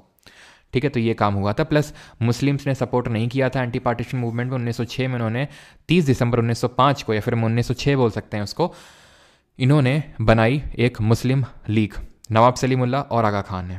वंदे मातरम और इनको कब अडॉप्ट किया गया था, 24 जनवरी 1950 को। कॉमनवेल्थ की मेंबरशिप की कब ली गई थी, मई 1949। नेशनल फ्लैग को कब अडॉप्ट किया गया था, 22 जुलाई 1947 को, 22 जुलाई 1947 को। और कल हमने देखा था कि कांग्रेस का जो ऑफिशियल फ्लैग है वो क्या एक्सेप्ट किया गया था, ट्राई कलर है ना, जो आज है, प्लस बीच में वो चरखा नहीं, बीच में वो चक्र नहीं बल्कि चरखा था, है ना, जो कांग्रेस का एक्सेप्ट किया गया था कि ये हमारा 1930 में एक्सेप्ट किया गया था कि हमारा क्या होगा, नेशनल वो होगा। ठीक है sir, what will you teach after history, देखते हैं, मोस्ट प्रॉब्ली या तो फिजिक्स या तो इकोनॉमिक्स। हाँ, जो उत्तर प्रदेश का स्थापना दिवस है, क्लियर है यहाँ तक। तो अब इसके बाद होता क्या है कि ये क्योंकि बहुत ज़्यादा सक्सेसफुल नहीं हो पाता है, होता तो है नो डाउट, लेकिन जैसे मैंने बताया लाला लाजपत राय मेनली जो एक्सट्रीमिस्ट हैं उन पे बहुत ज़्यादा स्टिक मारी और कैरेट दिया, गाजर दी, किसको, मॉडरेट्स को। तो लाला लाजपत राय तो चले गए विदेश। बाल गंगाधर तिलक को हो गई 6 साल की जेल। बाल गंगाधर तिलक को मांडले जेल जाना पड़ा 6 साल के लिए। क्यों जाना पड़ा मैंने आपको बताया, वो केस अभी हम अभी देखते हैं तुरंत अभी। ठीक है, तो मांडले जेल जाना पड़ा बिकॉज उन्होंने कुछ अपने न्यूज़पेपर केसरी में ऐसा कुछ प्रिंट कर दिया था जो ब्रिटिशर्स को नहीं सही लगा। देन बिपिन चंद्र पाल की अगर बात करेंगे और अरबिंदो घोष की, तो ये लोग रिटायर हो गए एक्टिव पॉलिटिक्स, और अरबिंदो घोष चले गए साउथ इंडिया में स्पिरिचुअलिटी जर्नी परस्यू करने अपनी। ठीक है, तो ये कहाँ पर चले गए ना, they retired from active politics, retired from active politics, clear. तो अब होता ये है कि अब खुद ही सोचिए कि एक्सट्रीमिस्ट अलग हो चुके थे, कांग्रेस में तो थे नहीं, इन्होंने मोटिवेट कर दिया था यूथ को। यूथ तो गर्म हो चुका था, यूथ गर्म हो चुका था, लेकिन अब ये लोग तो दिख नहीं रहे थे मेन लाइमलाइट में। क्यों नहीं दिख रहे, तो मैंने सबका बता दिया। तो यूथ करेगा क्या, यूथ के अंदर तो गर्मी भरी है, तो अब यूथ ये करेगा। अनुशीलन समिति बनी यहाँ पर बंगाल में, अनुशीलन समिति देखो 2 बनती हैं। ठीक है, अनुशीलन समिति एक नहीं, तो कंफ्यूज नहीं होना है कि बस एक ही अनुशीलन समिति बनी है। तो एक समिति है अनुशीलन समिति जो बंगाल में बनती है, सतीश चंद्र बासु बनाते हैं इसको। ठीक है, और कौन कौन है इसमें मैं लिख देता हूँ, सतीश चंद्र बासु के अलावा जतेंद्र नाथ बनर्जी, ठीक है, जतेंद्र नाथ बनर्जी, बरिंद्र कुमार घोष, बरिंद्र कुमार घोष, ये लोग बनाते हैं। और एक जो है अनुशीलन समिति, ध्यान रखना तुम, वो पटना में सचिन सान्याल बनाते हैं, पटना में बनती है और सचिन सान्याल, ठीक है। तो ये चीज़ ध्यान रखेंगे। और इन लोगों ने, बरिंद्र कुमार घोष हो गए, जतेंद्र नाथ बनर्जी हो गए, इन्होंने एक वीकली स्टार्ट किया था, ध्यान रखना, उसका नाम था युगांतर। युगांतर क्या था? एक पत्रिका का नाम था, जो साप्ताहिक पत्रिका थी, सप्ताह में एक बार आती थी, वीकली, युगांतर, बरिंद्र कुमार घोष, ठीक। 1890 के टाइम पे शिवाजी गणपति फेस्टिवल ऑर्गेनाइज करना शुरू कर दिया था तिलक जी ने। 1897 में क्या हुआ? 1897 में चापेकर ब्रदर्स थे, दामोदर हरि चापेकर और बालकृष्ण हरि चापेकर, उन्होंने WC रैंड की हत्या कर दी 1897 में। ये इवेंट्स जो है ना, क्रोनोलॉजिकली आपको पता होना चाहिए। इसका फ़ायदा ये होता है कि जब आपको एग्जैक्ट ईयर याद नहीं होता तो आपको याद आता है कि यार ये चापेकर के पहले पढ़े थे शिवाजी गणपति, या फिर चापेकर के पहले पढ़े थे अनुशीलन, तो उस तरह से आप रिलेट कर पाते हैं, ठीक है। लेकिन यहाँ पे लिखा नहीं है, अनुशीलन समिति कायदे से होना चाहिए था यहाँ पे, ठीक है। तो नोट्स में उसी ऑर्डर में आपको मिलेगा, ये जिस ऑर्डर में आपका होना चाहिए, ठीक है। तो चापेकर ब्रदर्स ने WC रैंड की हत्या क्यों करी? क्योंकि जो WC रैंड था वो प्लेग कमिश्नर था पूना का, और उस समय प्लेग फैला हुआ था बहुत भयंकर, और इसको कंट्रोल नहीं कर पा रहा था, मजे मार रहा था। तो चापेकर ब्रदर्स ने क्या किया? रैंड, खैर छोड़ो, रैंड को जो है मार डाला, ठीक है। और किसे काखा इससे सुनो, इसको सुनाया, ठीक है। मित्र मेला एक सोसाइटी बनाई सावरकर ब्रदर्स ने। सावरकर ब्रदर मतलब एक तो विनय दामोदर सावरकर यानी कि VD सावरकर, और उनके भाई गणेश दामोदर सावरकर यानी GD सावरकर। तो VD और GD सावरकर ने 1899 में मित्र मेला बनाया, ठीक है। और 1904 में, 1904 में Mitra Mela was merge with Abhinav Bharat society by VD Savarkar. तो 1904 में VD सावरकर ने एक अभिनव भारत सोसाइटी बनाई, उसी में मित्र मेला को भी मर्ज कर दिया। और 1909 में AMT जैक्सन जो है उस समय का ये एक तरह से कलेक्टर था वहाँ का, और उसको मारने का काम किया था अनंत लक्ष्मण कन्हेरे ने, ठीक है। AMT जैक्सन की हत्या करी थी 1909 में। कहाँ पर करी थी? ये नासिक में, नासिक का था ये, ठीक है। तो नासिक में ये इवेंट हुआ था 1909 में, क्लियर है। न्यूज़पेपर्स जो इस टाइम पे चले जिन्होंने रेवोल्यूशनरी एक्टिविटीज़ को और बढ़ावा दिया, वो थे संध्या और युगांतर बंगाल में, काल महाराष्ट्र में, और पंजाबी पंजाब में। इस पंजाबी को स्टार्ट करने का काम किया था लाला लाजपत राय ने, इसको स्टार्ट किया था लाला लाजपत राय ने। और अजीत सिंह की अगर बात करें, जो भगत सिंह के चाचा थे ये, ठीक है, he was the Bhagat Singh uncle, ठीक है, भगत सिंह के चाचा थे ये। इन्होंने एक ऑर्गेनाइजेशन बनाया जिसको हम बोलते हैं अंजुमाने मोहिसबाने वतन, अंजुमाने मोहिसबाने वतन। कहाँ पर? लाहौर में, ठीक है। ये कहाँ पर बनाया? लाहौर में इसको बनाने का काम किया जाता है। और ध्यान रखना, भारत माता करके इन्होंने एक जर्नल निकाला, भारत माता वॉज अ जर्नल, एक पत्रिका करके थी। तो ये दो चीज़ें करी किसने? अजीत सिंह ने। कहाँ पे? ये मेनली लाहौर में। पंजाब में लाला लाजपत राय ने ये किया। कल महाराष्ट्र में किसने क्या निकाला, क्या, वो सब आपको नहीं जानने की ज़रूरत है। संध्या और युगांतर बंगाल में आया, बस इतना, ठीक है। जितना है बस उतना ही याद करना है आपको। अब यहाँ पे रेवोल्यूशनरी एक्टिविटी और क्या होती है ये तो अभी हमने देखा, छोटी छोटी जो हुई। 1908 में एक और इवेंट होता है और उसको हम बोलते हैं अलीपुर बॉम्ब कॉन्स्पिरेसी केस के नाम से जानते हैं, या मानिक टोला बम कॉन्स्पिरेसी केस के नाम से जानते हैं। यहाँ पर जो जज था मुजफ्फरपुर का, उसको मारने का प्लान बनाया गया था, ठीक है। ये प्लान था कि जब ये इसका कैरियज जा रहा होगा, ये इसके कैरियज जब ये जा रहा होगा तो इसके कैरियज में, ठीक है, हाथी वाथी पे बैठ के लोग जाते थे बढ़िया से शाही तरीके से, तो बम फेंक के उसको मार डालेंगे। लेकिन हुआ क्या, जब बम फेंक के मारा किसने? मेनली प्रफुल्ल चाकी ने, खुर्दीराम बोस ने, कनाईकाल दत्ता ने, तो 2 यूरोपियन लेडीज़ मर गईं। ये बच निकला, थोड़ा सा माइनर इंजरी से ये एस्केप कर गया। ये जो मुजफ्फरपुर का ये जज था, मजिस्ट्रेट था, ये बच निकला। 2 यूरोपियन लेडीज़ की इसमें जान चली जाती है, ठीक है। इसी को हम अलीपुर बॉम्ब कंस्पिरेसी केस या मानिक टोला बम केस कंस्पिरेसी केस के नाम से जानते हैं, क्योंकि मानिक टोला नाम की जगह में हुआ था ये 1908 में। तो अब इनके खिलाफ ट्रायल चले, ठीक है। और ट्रायल में प्रफुल्ल चाकी ने तो पहले ही सुसाइड कर लिया, क्योंकि उनको पता था कि अब हम ब्रिटिशर्स के द्वारा धर लिए जाएंगे, क्योंकि विटनेस एक वहाँ पर देख लिया था और विटनेस तो आराम से गवाही दे ही सकता है। और यहाँ पर जो खुर्दीराम बोस थे, इनको मुजफ्फरपुर की जेल में ही, ठीक है, इनको रखा गया पहले तो jail of Muzaffarpur, and then इनको फांसी दे दी गई, ठीक है। देन इनको क्या दे दी गई, ही वॉज हैंग्ड, फांसी दे दी गई इनको। इसमें औरबिंदो घोष को भी कन्विक्ट किया गया था कि वो भी गिल्टी, मतलब वो भी गिल्टी हैं, लेकिन वो गिल्टी पाए गए नहीं थे, औरबिंदो घोष। और इसी के बाद जब वो गिल्टी नहीं पाए गए, उनको रिलीज़ कर दिया गया, तो वो अपना एक्टिव पॉलिटिक्स वगैरह सब छोड़ के जा चुके थे अपना साउथ में। और विल्लो करके आप सर्च करिएगा, और विल्ले, ठीक है, आपको एक बढ़िया सी बिल्डिंग टाइप दिखेगी, वो औरबिंदो घोष ने वहीं पे ही मेडिटेशन वगैरह करते थे वो, ठीक है। खैर, तो कन्हैयालाल दत्ता ने जो है विटनेस को मारने का काम किया था, ठीक है। एक्चुअल में तो बम नहीं फेंका था, लेकिन उन्होंने जो विटनेस, जिसने देख लिया था खुर्दीराम बोस और प्रफुल्ल चाकोई को बम फेंकते हुए, तो उसको मारने का काम किया था, ठीक है। 1905 में इंडिया होम रूल और इंडिया हाउस बनाते हैं श्याम जी कृष्ण वर्मा। तो रेवोल्यूशनरी एक्टिविटीज़ जो फॉरेन में चल रही थी वो हम देख रहे हैं, ठीक है।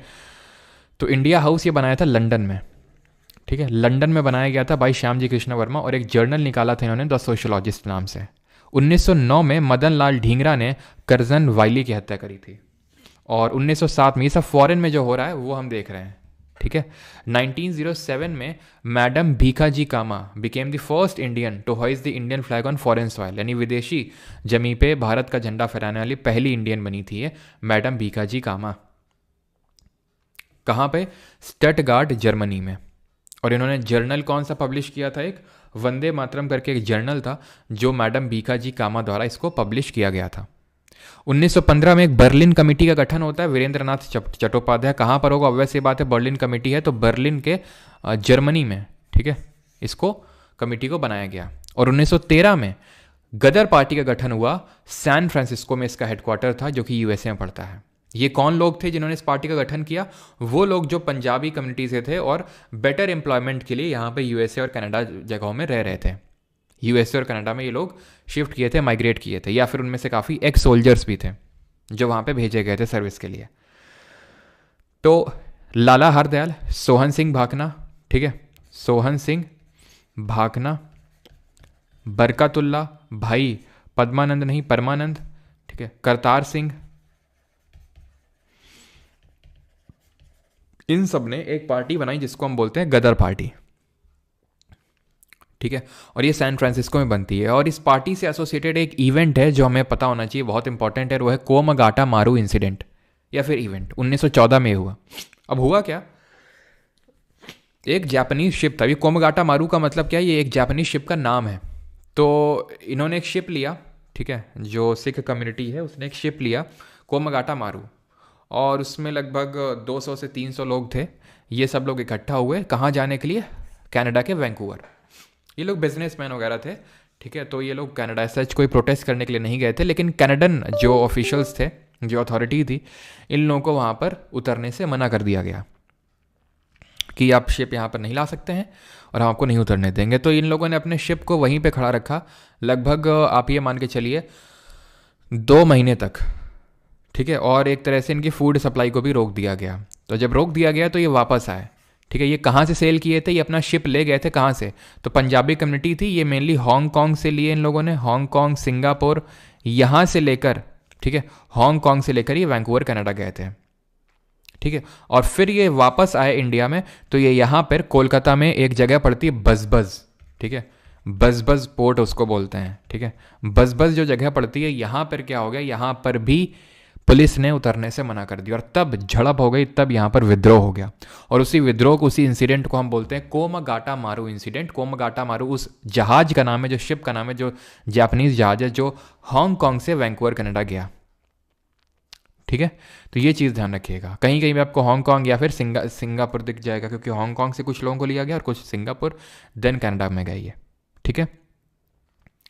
देन इन्हीं के चलते 1915 में एक एक्ट पास किया गया, defence of India act, to suppress the Ghadarite, कि भाई अगर कोई भी फॉरेन लैंड से आएगा इंडिया में, ठीक है, कोई भी फॉरेन लैंड से आएगा या फिर कोई भी रेवोल्यूशनरी एक्टिविटी करता पाया गया तो उसको तुरंत डिपोर्ट कर दिया जाएगा। डिपोर्ट का मतलब है कि उसको वापस विदेश भेज दिया जाएगा। अगर कोई विदेश से इंडिया में आएगा और इस तरह की एक्टिविटी करेगा तो उसको तुरंत विदेश भेज दिया जाएगा। इसलिए एक एक्ट पारित किया जाता है, डिफेंस ऑफ इंडिया एक्ट 1950, जो बाद में ये एक टेम्पररी एक्ट था।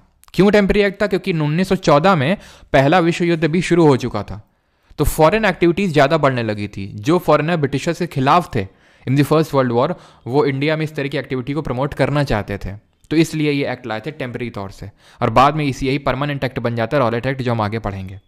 ठीक है, तो जो पहला वर्ल्ड वॉर है, जो फर्स्ट वर्ल्ड वॉर है, तो इसमें क्या होता है, इसमें दो साइड होती हैं, एक तो एलाइड पावर होती है और एक सेंट्रल पावर होती है। एलाइड पावर में होते हैं बेल्जियम, फ्रांस, ब्रिटेन, यानी वही जो इंग्लैंड वाले हैं, ठीक है, जो हमें रूल कर रहे हैं, इटली, जापान, रशिया, यूएसए, ये एक साइड थे, इनको एलाइड पावर बोला गया।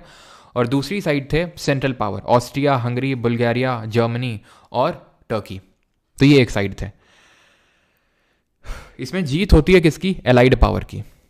और इस फर्स्ट वर्ल्ड वॉर में इंडियंस का क्या हाल था, मतलब ये सपोर्ट कर रहे थे इंडियंस या फिर मौके का फ़ायदा उठा रहे थे, क्या था? तो जो मॉडरेट्स थे ये सपोर्ट कर रहे थे, एक्सट्रीमिस्ट भी सपोर्ट कर रहे थे, जी हाँ, मॉडरेट भी सपोर्ट कर रहे थे, एक्सट्रीमिस्ट भी सपोर्ट कर रहे थे। मॉडरेट ये मान के सपोर्ट कर रहे थे as a matter of duty, कि हमारी ड्यूटी है भाई कि हमें ब्रिटिशर्स को सपोर्ट करना है।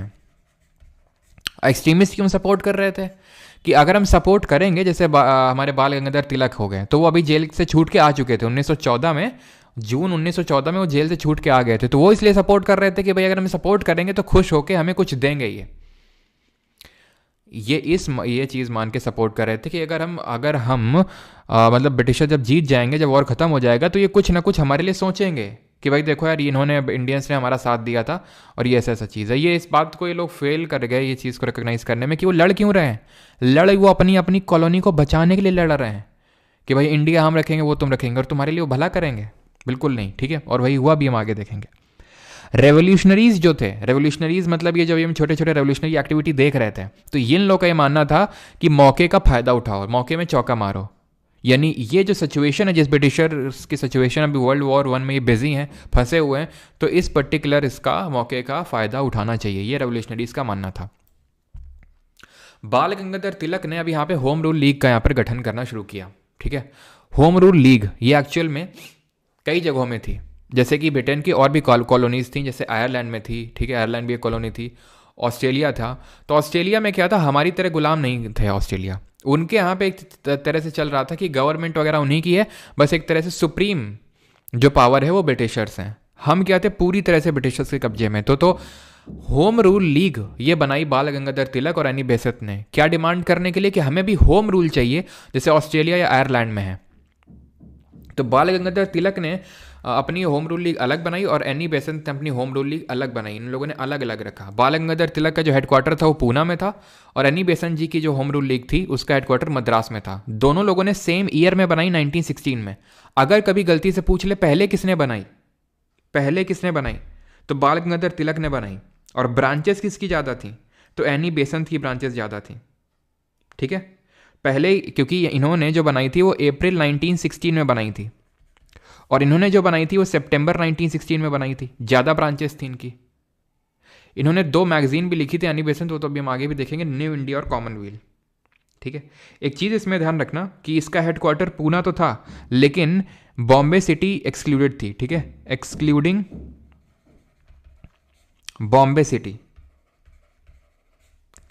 इनका जो क्षेत्र था वो महाराष्ट्र था, जिसमें क्या अगेन रिपीट, बॉम्बे सिटी नहीं थी, महाराष्ट्र था, कर्नाटक था, ठीक है, सेंट्रल प्रोविंस था, ठीक है, सेंट्रल प्रोविंस था, बिरार था। और एनी बेसेंट की अगर बात करें तो ये साउथ में थी मेनली, जैसे कि मद्रास में, ठीक है, और बॉम्बे सिटी इनके में इंक्लूडेड था। ये चीज़ ध्यान रखना अगर कभी इस तरह से पूछ ले थोड़ा ज़्यादा डीप जाके।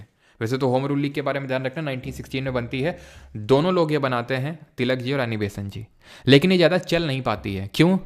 क्योंकि होता ये है ना कि उसके बाद 1918 में ख़त्म हो जाता है वर्ल्ड वॉर 1, और उसके अलावा भी बाल गंगाधर तिलक को जाना पड़ता है फॉरेन। क्यों जाना पड़ता है फॉरेन? और ये बूढ़े भी हो चुके थे बाल गंगाधर तिलक जी, क्योंकि वैलेंटाइन चिरोल करके एक बंदा था, जिसके बारे में पीछे लिखा भी था, मैंने बोला था आगे हम देखेंगे, वैलेंटाइन चिरोल। ठीक है, इसने तिलक साहब को फादर ऑफ इंडियन अनरेस्ट बोल दिया, फादर ऑफ इंडियन अनरेस्ट, भारतीय अशांति का जनक, ये बोल दिया वैलेंटाइन चिरोल ने, कि जो मेन ये अनरेस्ट फैला हुआ है इंडिया में, तो इसका जो मेन जिम्मेदार हैं वो कौन है, वो हैं आपके क्या बोलते हैं, वो हैं ये आपके बाल गंगाधर तिलक। तो इसके चलते इनको वहाँ पे समन किया गया था ब्रिटेन में।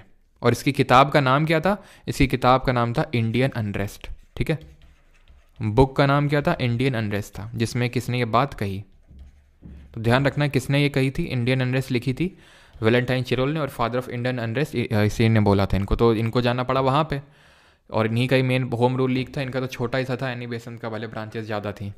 तो ये धीरे धीरे क्या हो गया, चल मतलब उतना चल नहीं पाया।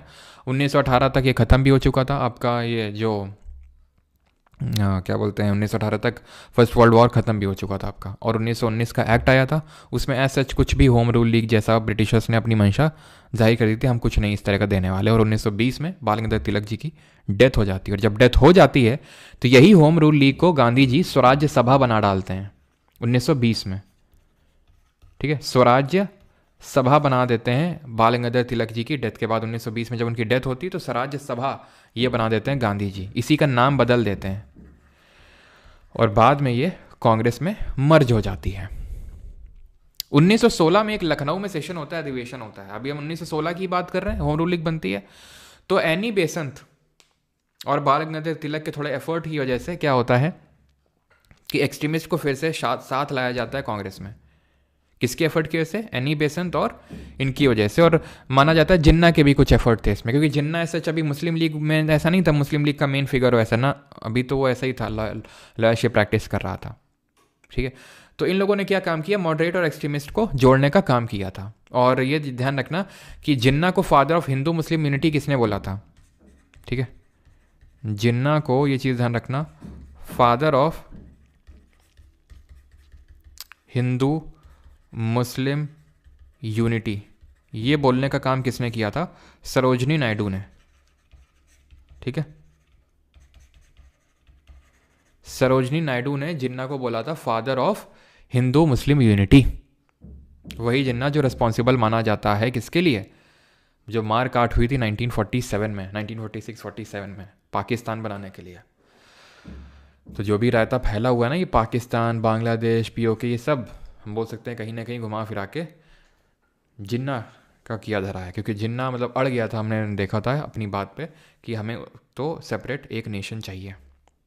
खैर, लखनऊ में जो सेशन होता है इसको प्रिसाइड करते हैं अंबिका चरण मजूमदार, और इसमें एक्सट्रीमिस्ट और मॉडरेट का रीयूनियन हो जाता है। प्लस एक चीज़ और होती है, एंड दैट इज़ एक पैक्ट साइन होता है, लखनऊ पैक्ट, इंडियन नेशनल कांग्रेस और मुस्लिम लीग के बीच में। मैंने आपको कल बताया था कि हम लोग कल देखेंगे कि क्यों मुस्लिम लीग पास में आ गई थी इनके।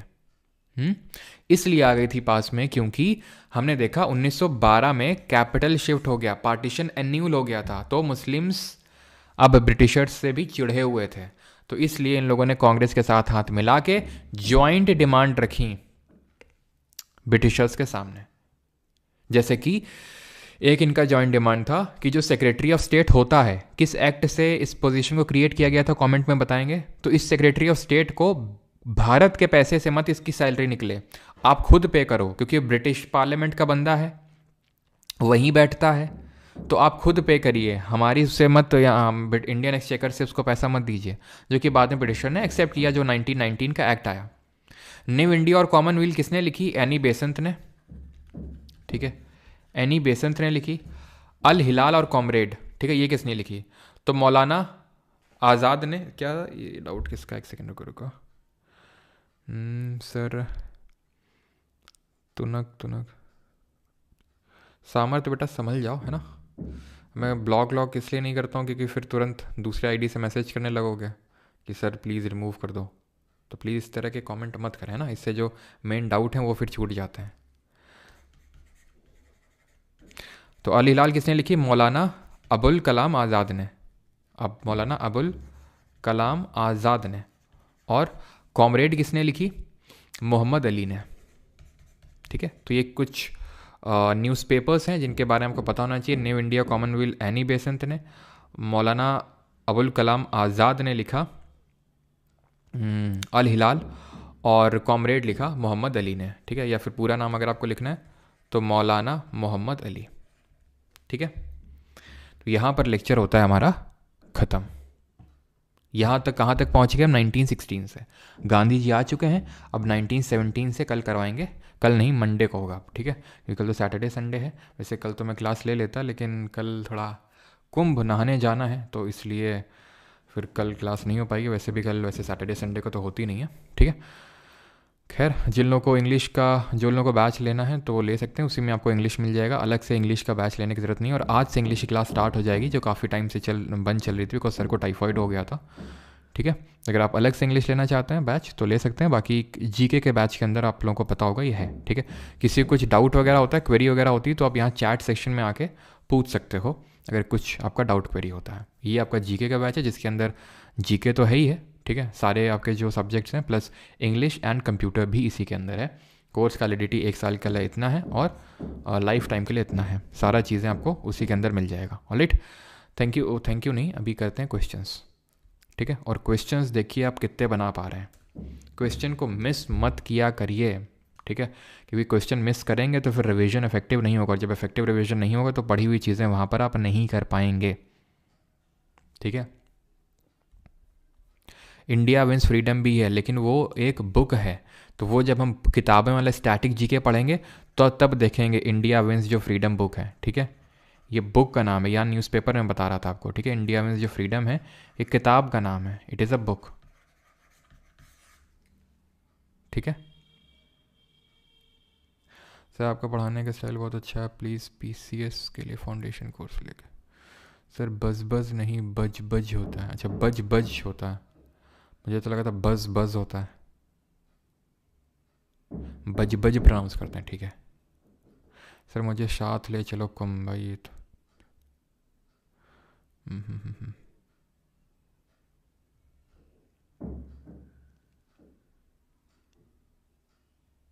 चलो भाई, तो स्टार्ट करते हैं। क्वेश्चंस करेंगे जल्दी जल्दी अटेम्प्ट, और बताएंगे कि कितने सही हुए, ठीक है। स्कोर आपको बताना है, पहले तो यूपीएससी वाले क्वेश्चंस एंड देन एसएससी वाले क्वेश्चंस में। Who among the following founded Marathi newspaper Kesari? तो हमने पढ़ा कि 2 न्यूज़पेपर स्टार्ट हुए थे, एक तो मराठा, ठीक है, मराठा, जो कि एक्चुअल में मराठी लैंग्वेज में नहीं था, केसरी था मराठी लैंग्वेज में। और कमेंट में बताएंगे फादर ऑफ मराठी जर्नलिज्म किसको बोलते हैं। मज़ा आ जाएगा अगर बता दोगे तो। बताओ। तो केसरी लोकमान्य तिलक ने, लोकमान्य इनको टाइटल मिला था बाल गंगाधर तिलक को। फादर ऑफ इंडियन अनरेस्ट किसने बोला था? वैलेंटाइन चिरोल ने। जेल कब हुई थी? 1909 में। छूटे कब थे? 1914 में। क्यों जेल हुई थी? क्योंकि अलीपुर जो बॉम्ब कॉन्स्पिरेसी केस हुई थी मानिक टोला वाली, तो उसमें ये उसको सही ठहरा दिए थे और उनकी प्रशंसा किए थे प्रफुल्ल चाकी और खुर्दीराम बोस की, ठीक है। तो ये किसको बोलते हैं? बाल शास्त्री जाम्बेकर को, ठीक है। किसी का भी आंसर आया नहीं है। बाल शास्त्री जाम्बेकर, फूले को नहीं, ना ना ना ना ना, बाल शास्त्री जाम्बेकर, ध्यान रखना। ज्योतिबा फूले को नहीं बोलते हैं। ज्योतिबा फूले ने बिल्कुल मराठी लैंग्वेज में लिखा गुलामगिरी और सार्वजनिक सत्य धर्म को, लेकिन बाल शास्त्री जाम्बेकर, ये नाम ध्यान रखेंगे। ये पढ़ा है हम लोगों ने, क्वेश्चन किया था हम लोगों ने, अगर आप खोल के देखेंगे तभी मैं बोलता हूँ रिवीजन करिए।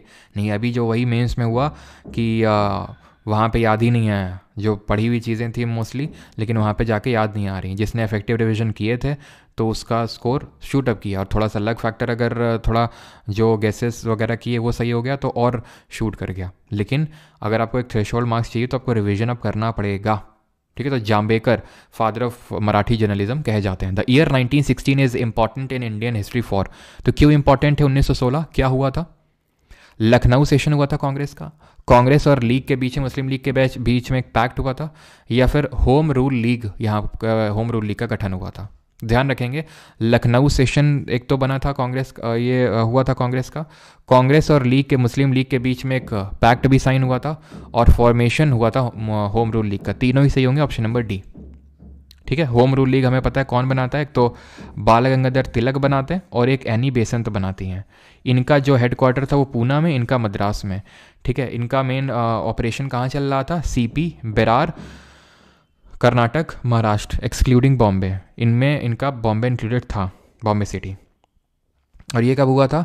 ये कांग्रेस लीग के बीच में पैक्ट साइन हुआ था। लखनऊ जो सेशन हुआ था कांग्रेस का, कब? 1916 में। अंबिका चरण मजूमदार इसके प्रिसाइड किए थे। लखनऊ सेशन तो ऑब्वियस सी बात है लखनऊ में 1916 में हुआ था।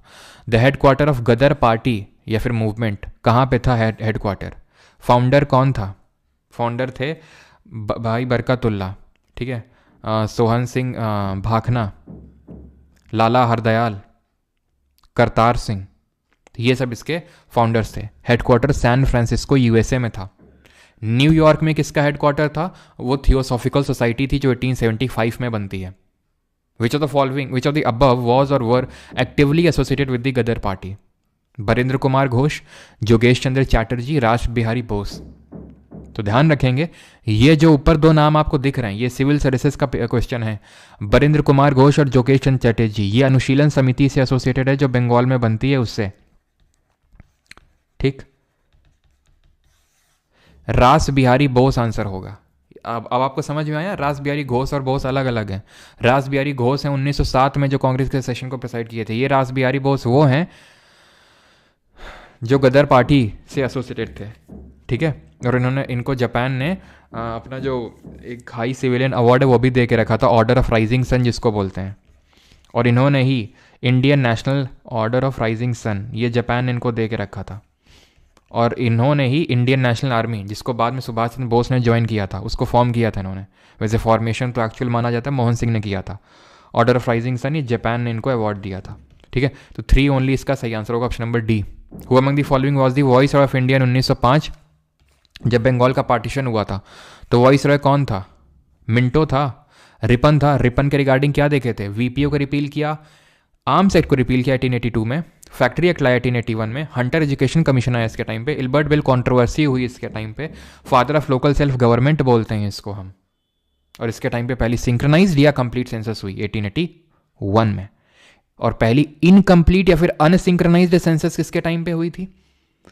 कैनिंग के टाइम पे क्या हुआ था? 1857 का रिवोल्ट हुआ था और कर्जन ने क्या था? बंगाल का पार्टीशन किया था, ठीक है। तो Curzon was responsible for the Bengal partition.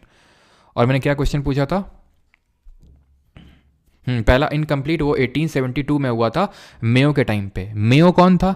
Mayo वही था जिसकी हत्या किसने करी थी? शेर अली अफरीदी ने। कहाँ? अंडमान निकोबार जो आइलैंड है वहां पर शेर अली अफरीदी ने। The provision for separate electorate for Muslims was given in. तो सेपरेट इलेक्टोरेट ये कब आया? Morley Minto reform 1909, Montagu Chelmsford reforms 1919, communal award 1932, government of India 1935। दोनों अभी हमने पढ़े तक नहीं है, ये पढ़ लिए हैं, ये पढ़ लिए अच्छे से, ये अभी तक नहीं पता है क्या है। ये तो हमने एक्ट वाली क्लास में किया था। ये मॉर्लेमेंटो रिफॉर्म्स जिसको इंडियन काउंसिल एक्ट ऑफ 1909 बोलते हैं। सेपरेट इलेक्टोरेट था मुस्लिम के लिए। 1919 का में क्या था? सेपरेट इलेक्टोरेट मुस्लिम के अलावा अब और किसको दे दिया गया था? याद करो, एंग्लो इंडियन क्रिश्चियंस को। ये इसने क्या किया था?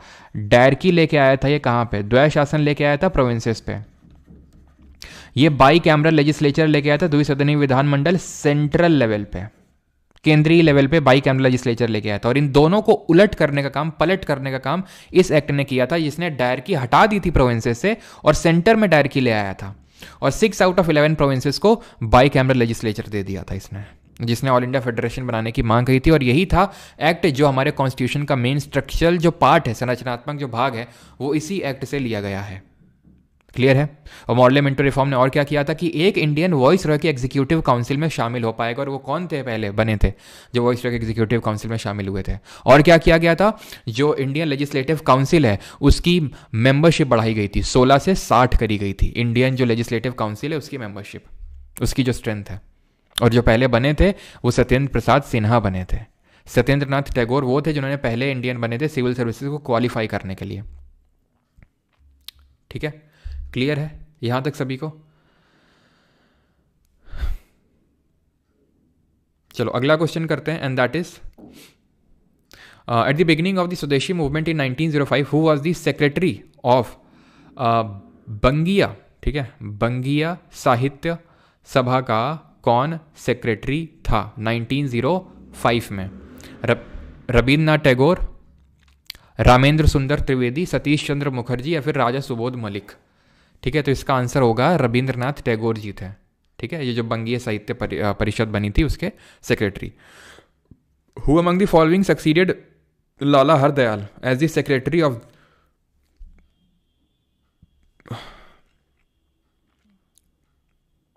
एक सेकेंड,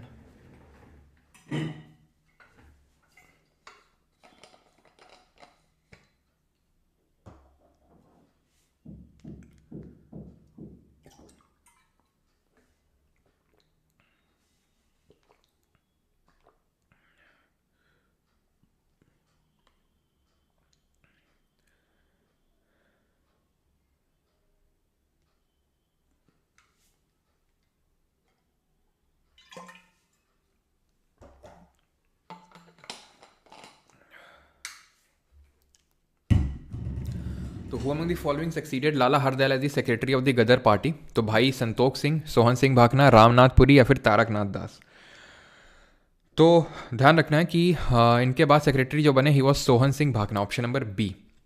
बंगाल का भी यहाँ पर क्वेश्चन होते हैं खत्म, ठीक है। 7-8 क्वेश्चन थे ना ये तो 9 से शुरू होना चाहिए। खैर, तो 8 में से कितना क्या किसका स्कोर आया बताओ जल्दी से। 8 में कितना किसका स्कोर आया जल्दी से। और गदर पार्टी कब बनी थी और इससे कौन सा इवेंट एसोसिएटेड है? गदर पार्टी कब बनती है? 1913 में। Headquarter San Francisco. कोमगाटा मारो इंसिडेंट 1914। तो हिस्ट्री खत्म होने के बाद extra class important dates words and titles के ले लीजिएगा प्लीज़। ओके, चिंकू कुमार। मैं मानिक टोला से हूँ। अंकित कुमार सिंह। अच्छा, 5, 6, 7, ठीक है, अच्छी बात है। Partition of Bengal took place in, तो बंगाल का विभाजन कब हुआ था? अब देखो कितने हल्के हल्के क्वेश्चन लग रहे होंगे आपको। जीडी 2024, 1905, ठीक। Curzon declared the partition of what in 1905? CGL का क्वेश्चन है। किसका पार्टीशन अनाउंस किया था करजन ने? कब अनाउंस किया था?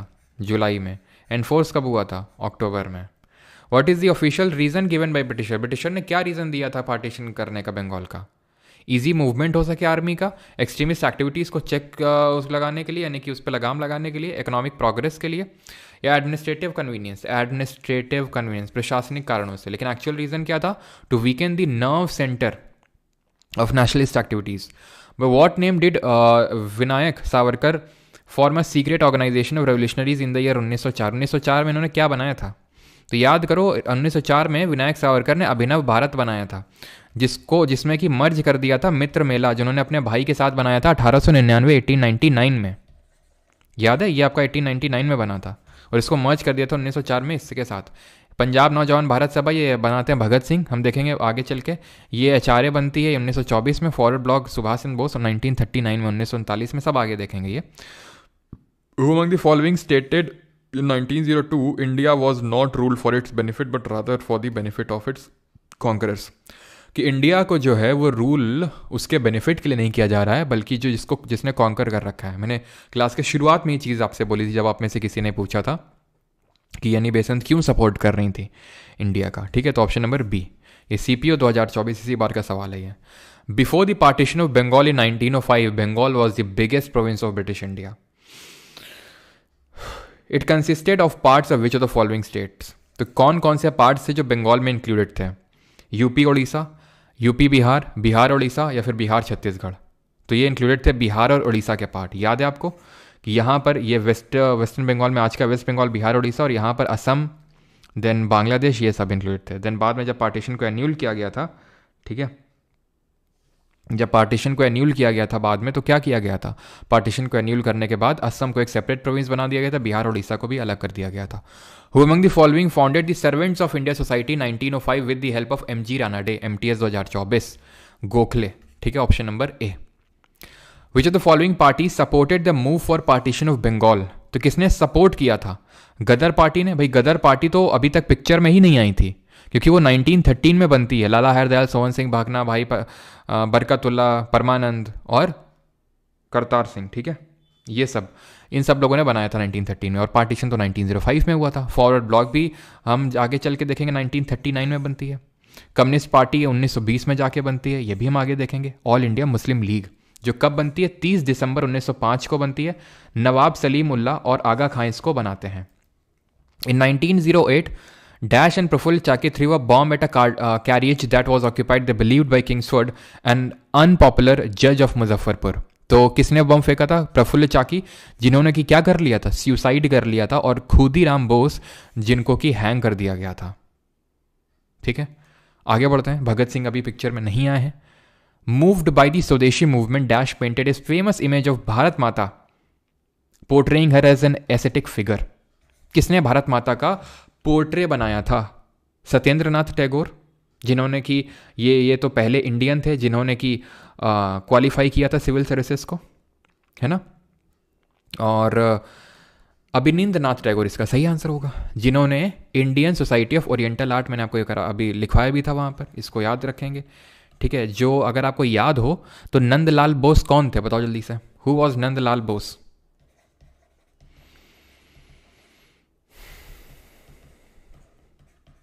तो नंदलाल बोस कौन थे? वही थे जिन्होंने इंडियन कॉन्स्टिट्यूशन की इंग्लिश में कैलीग्राफी करी थी, अपने हाथ से लिखा था उन्होंने, वो इसी से पढ़ के निकले थे। Who was the swadeshi movement, sorry what was the swadeshi movement called in the state of Andhra? Andhra में स्वदेशी मूवमेंट को क्या बोलते थे? तो हमने पढ़ा नहीं है, लेकिन क्या आप इसको कर नहीं सकते हैं? गदर मूवमेंट तो नहीं बोलते होंगे, बिकॉज वो तो 1930 में गदर ये सब टर्म आता है। ठीक है, खिलाफत अभी तक नहीं पढ़े, 1919 में आता है। नंदलाल बोस, और सॉरी यस, डेकोरेट करने का काम किया था, यस ठीक है, बिकॉज लिखने का काम तो कैलीग्राफी जो करी थी वो प्रेम बिहारी नारायण रहज़दा ने करी थी, और डेकोरेट करने का काम बिकॉज डेकोरेशन में ही आता है, आपका जो ओरिएंटल आर्ट है वो डेकोरेशन में ही आता है, तो वो उन्होंने किया था नंदलाल बोस ने, ध्यान रखना आपको, ठीक है। तो क्विट इंडिया मूवमेंट नहीं होगा, वंदे मातरम मूवमेंट होगा। सिंपल है, ऑप्शन एलिमिनेशन इसको कर सकते हैं, और ऐसे भी कर सकते हैं कि जो वंदे मातरम है, it became the theme song of the anti partition movement. Eight which of the following places was the formal proclamation of the swadeshi movement was made? 7 अगस्त 1905 को फॉर्मल प्रोक्लेमेशन कहाँ किया गया था? हाँ, कि क्या करना है, मैं सब करने को तैयार हूँ प्रिंस जी मीन्स। तो प्रिंस जी आज मोस्ट प्रोबेबली आज मैं एक वीडियो देने वाला हूँ, ठीक है, अगर क्योंकि शाम को निकलना है, ठीक है, देखते हैं जैसा भी होता है, तो मैं कोशिश करूँगी आज एक वीडियो मैं आपको दूँ, बिकॉज मैंने बात करी है काफ़ी सारे स्टूडेंट से, वो स्टूडेंट से भी जिनके जीके में 25 नंबर भी आए हैं, वो स्टूडेंट जिनके जीके में 35 भी आए हैं, 45 भी आए हैं, 55 भी आए हैं और 60 भी आए हैं, ठीक है। तो उसके बेसिस पे मैं स्ट्रैटेजी बताने वाला हूँ 2025 के लिए क्या करनी चाहिए, खासकर वो स्टूडेंट जो अभी सीजीएल मेंस में उतना अच्छा स्कोर नहीं कर पाए, ठीक है। सर ईमेल की थी, आपका कोई रिप्लाई नहीं है नवीन, तो किस चीज़ को लेके मेल किया था आपने? तो आंसर क्या होगा? Calcutta town hall, option number B, हम लोगों ने इसको भी किया है। Sohan Singh Bhakna and Lala Hardayal were primarily associated with which of the following organisation? CGL 2023 किससे एसोसिएट थे? गदर पार्टी से। युगांतर अगर आपको पता हो, जो अनुशीलन समिति बनती है कहाँ पर? बंगाल में, जतेंद्र नाथ बनर्जी है ना, और बरिंद्र कुमार घोष, ये लोग ही युगांतर एक सीक्रेट सोसाइटी या फिर एक वीकली निकालते हैं, इट वॉज अ वीकली जो निकालते हैं ये अनुशीलन समिति वाले। किसान सभा तो बनती है बाद में 1936 में, 1936 में सहजानंद सरस्वती बनाते हैं इसको, ठीक है। और एक एक चीज़ को मतलब क्या ना फोकस के साथ क्लास को देखा करो, क्योंकि अब जैसे सात्विक साईराज रन के रेड्डी वाला क्वेश्चन आया था सीजीएल में 20 तारीख को, तो काफ़ी सारे लड़कों का ऐसे ही सही हो गया था क्योंकि वो अटेंटिव थे क्लास में, तो मैं ऐसे डिस्कस करता रहता था कि भाई सबसे तेज शॉट मारा, ऐसा मैंने करवाया नहीं था। लास्ट में करंट अफेयर की पीडीएफ दी थी, तो उसमें था वो चीज़ वैसे तो, लेकिन अगर मान लो उसको किसी नहीं पढ़ा था, अगर क्लास में से सुनते भी रहता था ढंग से, तो उसने कर दिया था ऑलमोस्ट ज़्यादातर लोगों ने जो ढंग से सुने थे, ठीक है। तो ये फ़ायदा होता है कई, अब जैसे मैंने गदर पार्टी बोला सहजानंद सरस्वती, वैसे तो आगे पढ़ेंगे, लेकिन मान लो उस क्लास को आपने मिस कर दिया है, फिर वहाँ पर आप अटेंटिव नहीं थे, तो एटलीस्ट आपको याद हो जाएगा सर ने बताया था सहजानंद सरस्वती, किसान, ये सब, तो आप रिलेट कर पाओगे इस चीज़ को। मैं आपको पहले ही बता चुका हूँ, फिर वही सेम चीज़ बता रहा हूँ कि आप देख रहे मतलब आप में से इतने लोग हैं, ठीक है, जो फॉलो कर रहे हैं अभी मुझे जीके के लिए, ठीक है। सिंपल सा लॉजिक, उतनी वैकेंसी भी नहीं है, ठीक है। सब लोग अगर एक ही सोर्स पढ़ रहे हैं तो फिर डिफरेंस कहाँ क्रिएट होगा? डिफरेंस क्रिएट होगा कि कौन कितना इफेक्टिव रिवीजन करता है। चलो वो मैं जीके स्ट्रैटेजी वीडियो में डिस्कस करूँगा कि कैसे आप एज ले सकते हैं बाकियों से, ठीक है। Abhinav Bharat society was a secret society of revolutionaries, it was established in, तो कहाँ पर स्टैब्लिश हुई थी? अभिनव भारत सोसाइटी, ओके ठीक है। तो अभिनव भारत सोसाइटी ये कहाँ पर तो अभिनव भारत सोसाइटी तो आपकी वही है जो कि हमारे सावरकर ब्रदर्स ने बनाई थी, याद है आपको, ठीक है। सावरकर ब्रदर ने बनाई थी, वीडी सावरकर ने बनाई थी कहाँ पर? 1904 में, और बॉम्बे प्रेसिडेंसी में, ठीक है। तो ऑप्शन नंबर ए यहाँ पर सही आंसर होगा, अभिनव भारत सोसाइटी। और मित्र मेला बनाया था, उसको मर्ज कर दिया था इसमें 1904 में, 1904 में, क्लियर, ठीक है। आगे बढ़ते हैं, अगला क्वेश्चन ये रहा आपके स्क्रीन के सामने, and that is Sachin Sanyal established a branch of Anushilan Samiti at Patna in which of the following year? तो कब एस्टैब्लिश किया था? मैंने आपको बताया था एक अनुशीलन समिति आपकी बंगाल में बनती है, और उसी की एक ब्रांच बनती है कहाँ पर? उसी की एक ब्रांच बनती है पटना में, और ये है आपकी 1913 में। अगला लो, ठीक है। अगला है आपका, and that is who among the following revolutionaries was associated with the स्वदेश बांधव समिति? तो हमने दो पढ़ा था, एक तो स्वदेश बांधव समिति, और एक पढ़ा था अगर आपको याद हो स्वदेशी स्टीम नेविगेशन कंपनी, स्वदेशी स्टीम नेविगेशन कंपनी। तो इसको कौन बनाता है? तो सही आंसर क्या होगा? सही आंसर होगा स्वदेश बांधव समिति, अश्विनी कुमार दत्ता। और इसको कौन बनाता है? वीओ चिदम्बरम पिल्लई। ठीक है। द अनुशीलन समिति was active in which of the part of Indian सब कॉन्टिनेंट इन 20th सेंचुरी। तो कहाँ पर एक्टिव थी? मद्रास, बंगाल, पंजाब या फिर बॉम्बे? तो मेनली तो एक्टिव थी बंगाल में, option number B. Which of the following organisation was established in 1906। 1906 में क्या बना था? Akhil Bharat Hindu Mahasabha, all India Muslim league, servants of India society. तो यार 1905 में बनती है, गोपाल कृष्ण गोखले। आंसर क्या होगा? आंसर होगा option number B, All India, sorry All India Muslim League. ठीक है। अच्छा एक चीज़ मुझे बताओ, ये मैंने आपको पढ़ा है ना, रहनुमाई मस्दैन सभा। एक बार ये मुझे कंफर्म कर दो सभी लोग कि रहनुमाई जो मस्दैन सभा है वो मैंने आपको पढ़ा रखा है ना, जो 1851 में बनती है। ये फिर दादा भाई नौरोजी और ये एस बंगाली और नौरोजी फुरदौन जी बनाते हैं। एक बार कंफर्म कर दो इस चीज़ को। Which of the following revolutionist was associated with the Anushilan Samiti से कौन एसोसिएटेड था? Sir all India rank 2। हाँ भाई all India rank 2 most probably, पर हमारे SSC से ही निकलने वाली है।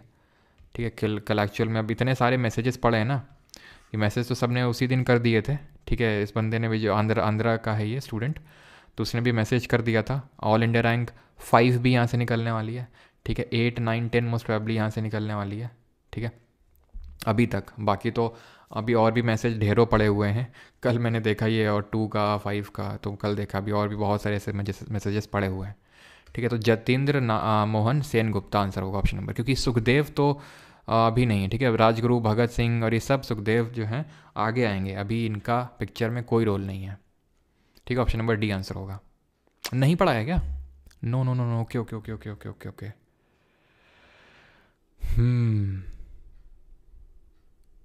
ठीक है। रिवीजन में केमिस्ट्री बायोलॉजी अगर दिमाग से उड़ गया पवित्रा पात्रा, तो मैं उसका रिवीजन करवा दूंगा। ठीक है। बैच के अंदर किसी दिन क्लास रखते हैं और उसका इफेक्टिव तरीके से रिवीजन करते हैं, बिकॉज रिवीजन करना पड़ेगा। और मुझे भी तुम्हारे रिवीजन पे, वैसे तो मैंने RRR इसीलिए मेंस के पहले चलाया था, लेकिन मुझे अब और रिवीजन करवाना पड़ेगा बैच के अंदर, है ना, क्योंकि तुम लोगों को आती हुई पढ़ाई हुई चीज़ वहाँ पर आप कुछ लोग नहीं कर पा रहे हैं वहाँ पे।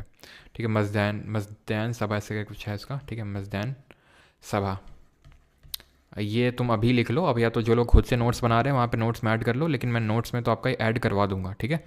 जो लोग बैच में। तो 1851 में बनता है। इसको नौरोजी बनाते हैं, दादा भाई नौरोजी। ठीक है। नौरोजी इन शॉर्ट लिख रहा हूँ। और एक है ये तो दादा भाई नौरोजी, और एक है नौरोजी फुरदौन जी, उनका नाम है। पारसी है लोग हैं ये। ठीक है। सब लोग फुरदौन जी, पारसी कम्युनिटी है एक तरह से, पारसी सभा है ये। और SS बंगाली। 3 नाम याद रखेंगे। एक कामा करके भी थे। ठीक है। तो ये हैं।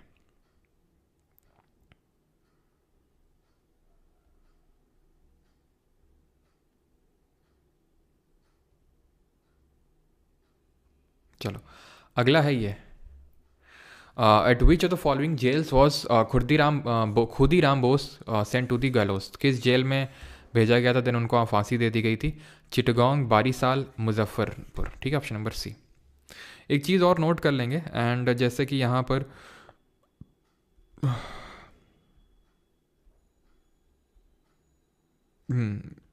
ये जो झंडा फहराया गया था, इन्होंने फहराया था जो मैडम भीखाजी कामा ने, इट वॉज ब्रॉट बैक। इसको वापस लाया गया था, उस झंडे को brought back to India by Indulal Yagnik. ठीक है। इंदुलाल याग्निक इसको वापस लेके आए, ये चीज़ ध्यान रखिएगा। ठीक है। कहाँ पे थे, एक सेकेंड, यहाँ पे। 1908 में Khudiram Bose along with dash was involve in throwing bomb. तो आपको पता है प्रफुल्ल चाकी। ठीक है। ये भी आप कर लेंगे, पढ़ लेते हैं। Who among the following Indian revolutionaries conceived an armed insurrection against the British in cooperation with Germany? Prafulla Chaki, Ashfaqulla Khan, Khudiram Bose या फिर बाघा जतिन? तो ध्यान रखना, जर्मनी के साथ मिल के जो इंसरेक्शन किया था प्रफुल्ल चाकी, खुदीराम बोस का जर्मनी से तो कोई लेना देना नहीं था। और एक क्वेश्चन के 2 आंसर तो हो नहीं सकते हैं, दोनों लोग एक ही साथ एसोसिएट थे। अलीपुर या मानिक टोला बम कंस्पिरेसी केस में अशफाकुल्ला खान अभी नहीं आते हैं, ये होंगे आपके बाघा जतिन। ठीक है। जतिंद्रनाथ जो मैंने आपको बताया था अभी, जो अनुशीलन समिति से जुड़े हुए थे, बाघा जतिन, वही ये जर्मनी की हेल्प से इन्होंने यहाँ पर इंसरेक्शंस किए थे, एक तरह से विद्रोह किया था। तो ऑप्शन नंबर डी है इसका आंसर। स्प्लिट कब हुआ था नेशनल इंडियन कांग्रेस में? तो स्प्लिट हुआ था 1907 में, 1907 में सूरत में हुआ था। और इस सेशन को किसने प्रिसाइड किया था, कमेंट में बताएंगे। The Paris Indian Society was an Indian nationalist organisation founded in Paris Indian Society. तो ये जो पेरिस इंडियन सोसाइटी है, इंडियन नेशनलिस्ट, क्या, हाँ बिल्कुल सही है। अच्छा 1907 में, हाँ बिल्कुल सही है। रास बिहारी घोष इसके आंसर हो जाएंगे, ठीक है। रास बिहारी घोष। और 1916 में जब ये मर्ज होते हैं, लखनऊ सेशन होता है, तो अंबिका चरण मजूमदार। तो पेरिस इंडियन सोसाइटी आपकी 1905 में बनती है। कौन बनाता है? तो ये बनाते हैं मैडम भीखाजी कामा, जिन्होंने फॉरेन सॉइल पे इंडिया का झंडा फहराया था। ये ध्यान रखना, मैडम भीखाजी कामा। और भी थे, जैसे एस.आर. राणा करके भी थे एक, वो भी इससे एसोसिएटेड थे। चलो, हाँ, द क्लेम फॉर स्वराज्य और self government with the, 4 question और करेंगे 35 तक। द क्लेम फॉर स्वराज्य और self government in the British Empire on the model of self governing colonies like Australia Canada was put forward from the Congress platform in 1905 by. तो किसने ये demand रखी थी self स्वराज्य की? लाला लाजपत राय, दादा भाई नौरोजी, बिपिन चंद्र पाल, या फिर गोपाल कृष्ण गोखले? तो ये डिमांड रखी थी गोपाल कृष्ण गोखले ने 1905 में, ठीक है, 1905 में। Home rule league movement of Bal Gangadhar Tilak had its base across Karnataka Maharashtra but excluding which of the following. तो कौन सा इसमें इंक्लूड नहीं था? MTS 2024 याद है? CP बिरार कर्नाटक महाराष्ट्र, लेकिन एक्सक्लूडिंग बॉम्बे। बॉम्बे वाला कहाँ था? ये एनी बेसेंट वाले में था। एनी बेसेंट वाले में मद्रास वाला था पूरा, और बॉम्बे सिटी था इनके में। वेयर ऑफ द फॉलोइंग बाल Gangadhar Tilak's home rule movement active? तो तिलक जी का होम रूल कहाँ पर एक्टिव था? मद्रास में किसका था? एनी बेसंत का। कांग्रेस के किस सेशन को प्रिसाइड किया था इन्होंने, बेसंत जी ने? जल्दी से बताओ। Second last question. Who among the following was the viceroy of India during the announcement of partition of Bengal? तो जब अनाउंसमेंट हुआ था पार्टीशन का, तो कौन था वॉइस रॉय? हाँ, हेस्टिंग था, डलहौजी था, कैनिंग था, कर्जन था? तो आंसर क्या था? कर्जन। कैनिंग के बारे में देख चुके हैं। डलहौजी पहली ट्रेन बॉम्बे से थाने के बीच में 34 किलोमीटर डिस्टेंस है। देन और क्या है डलहौजी के रिगार्डिंग? विडो रिमारिज एक्ट पास हुआ था इसके टाइम पे 1856 में। पब्लिक वर्क डिपार्टमेंट सेटअप हुआ था। पोस्टल रिफॉर्म लाया था, पहले इसने टेलीग्राफ लाइन डाली थी, ठीक है। और डॉक्ट्रिन ऑफ लैप्स लाया था। और डॉक्ट्रिन ऑफ लैप्स के तहत उदयपुर को कब कैप्चर किया गया था और नागपुर को कब कैप्चर किया गया था? तो बेसंत की अगर बात करें तो 1917 का जो कलकत्ता का सेशन होता है उसको प्रिसाइड करती हैं, became the first women, first Indian women कौन थी जिन्होंने कांग्रेस के सेशन को प्रिसाइड किया? तो उदयपुर 1852 और नागपुर 1854, झांसी 1853, सतारा 1848, संबलपुर जयपुर 1849। और 1925 का कानपुर का जो होता है उसको सरोजिनी नायडू प्रिसाइड करती हैं, जिनको कि नाइटेंगल ऑफ इंडिया के नाम से जानते हैं, जिन्होंने जिन्ना को father of Hindu Muslim unity बोला था, जो पहली गवर्नर, फीमेल गवर्नर थी इंडिया की, इंडिपेंडेंट इंडिया की, यूपी की, ठीक है। The partition of dash was annulled in 1911। तो पार्टीशन किसका अन्यूल कर दिया गया था, खत्म कर दिया गया था? तो ये बंगाल का खत्म कर दिया गया था 1911 में। और अनाउंस कर दिया गया था थर्ड और जो लास्ट दिल्ली दरबार हुआ था कि अब से इंडिया की कैपिटल दिल्ली होगी कलकत्ता की जगह। और बनी कब थी ऑफिशियल? 1912 में, 1912 में। Which of the following organisation divided into 2 branches was established by Tilak and Besant? कौन था? इंडियन एसोसिएशन तो था नहीं, होम रूल लीग थी। Theosophical Society 1875, HP Blavatsky, MS Olcott, New York headquarter. Then 1882 में इंडिया में, अड्यार मद्रास में। देन एनी बेसेंट ने चेयरमैनशिप ले ली। ईस्ट इंडिया एसोसिएशन 1866, दादा भाई नौरोजी, ठीक।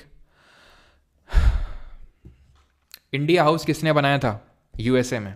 याद आया कुछ? India house Shyam ji Krishna Verma. और इन्होंने क्या, कौन सा वो न्यूज़पेपर निकाला था? The sociologist, the sociologist.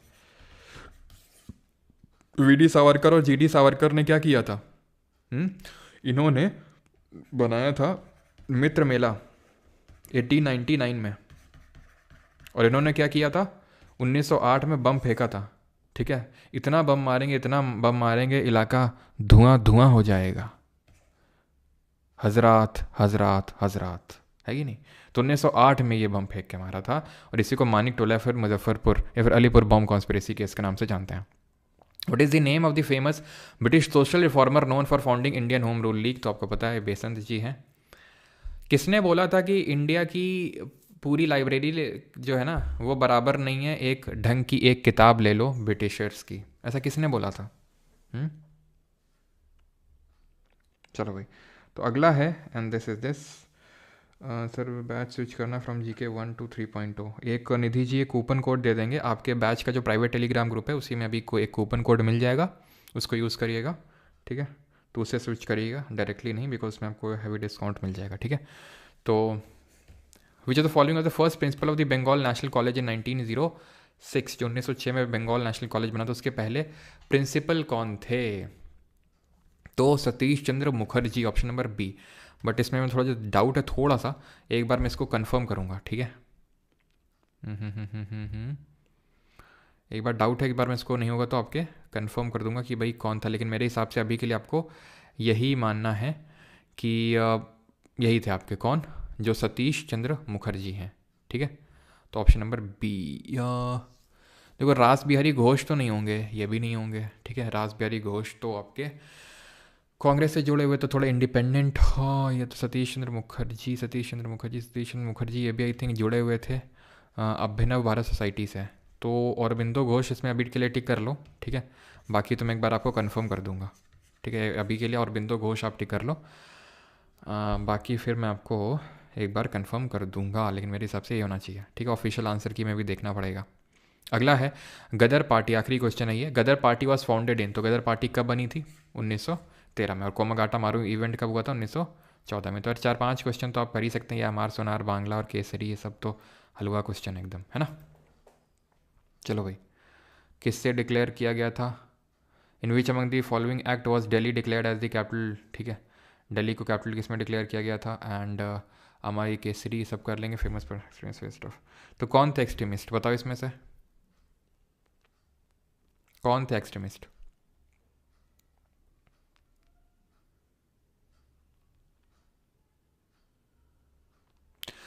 तो लाल बाल पाल हमारे थे एक्सट्रीमिस्ट, और उसमें से बाल ये रहे, ठीक है? बाकी सब क्या हैं?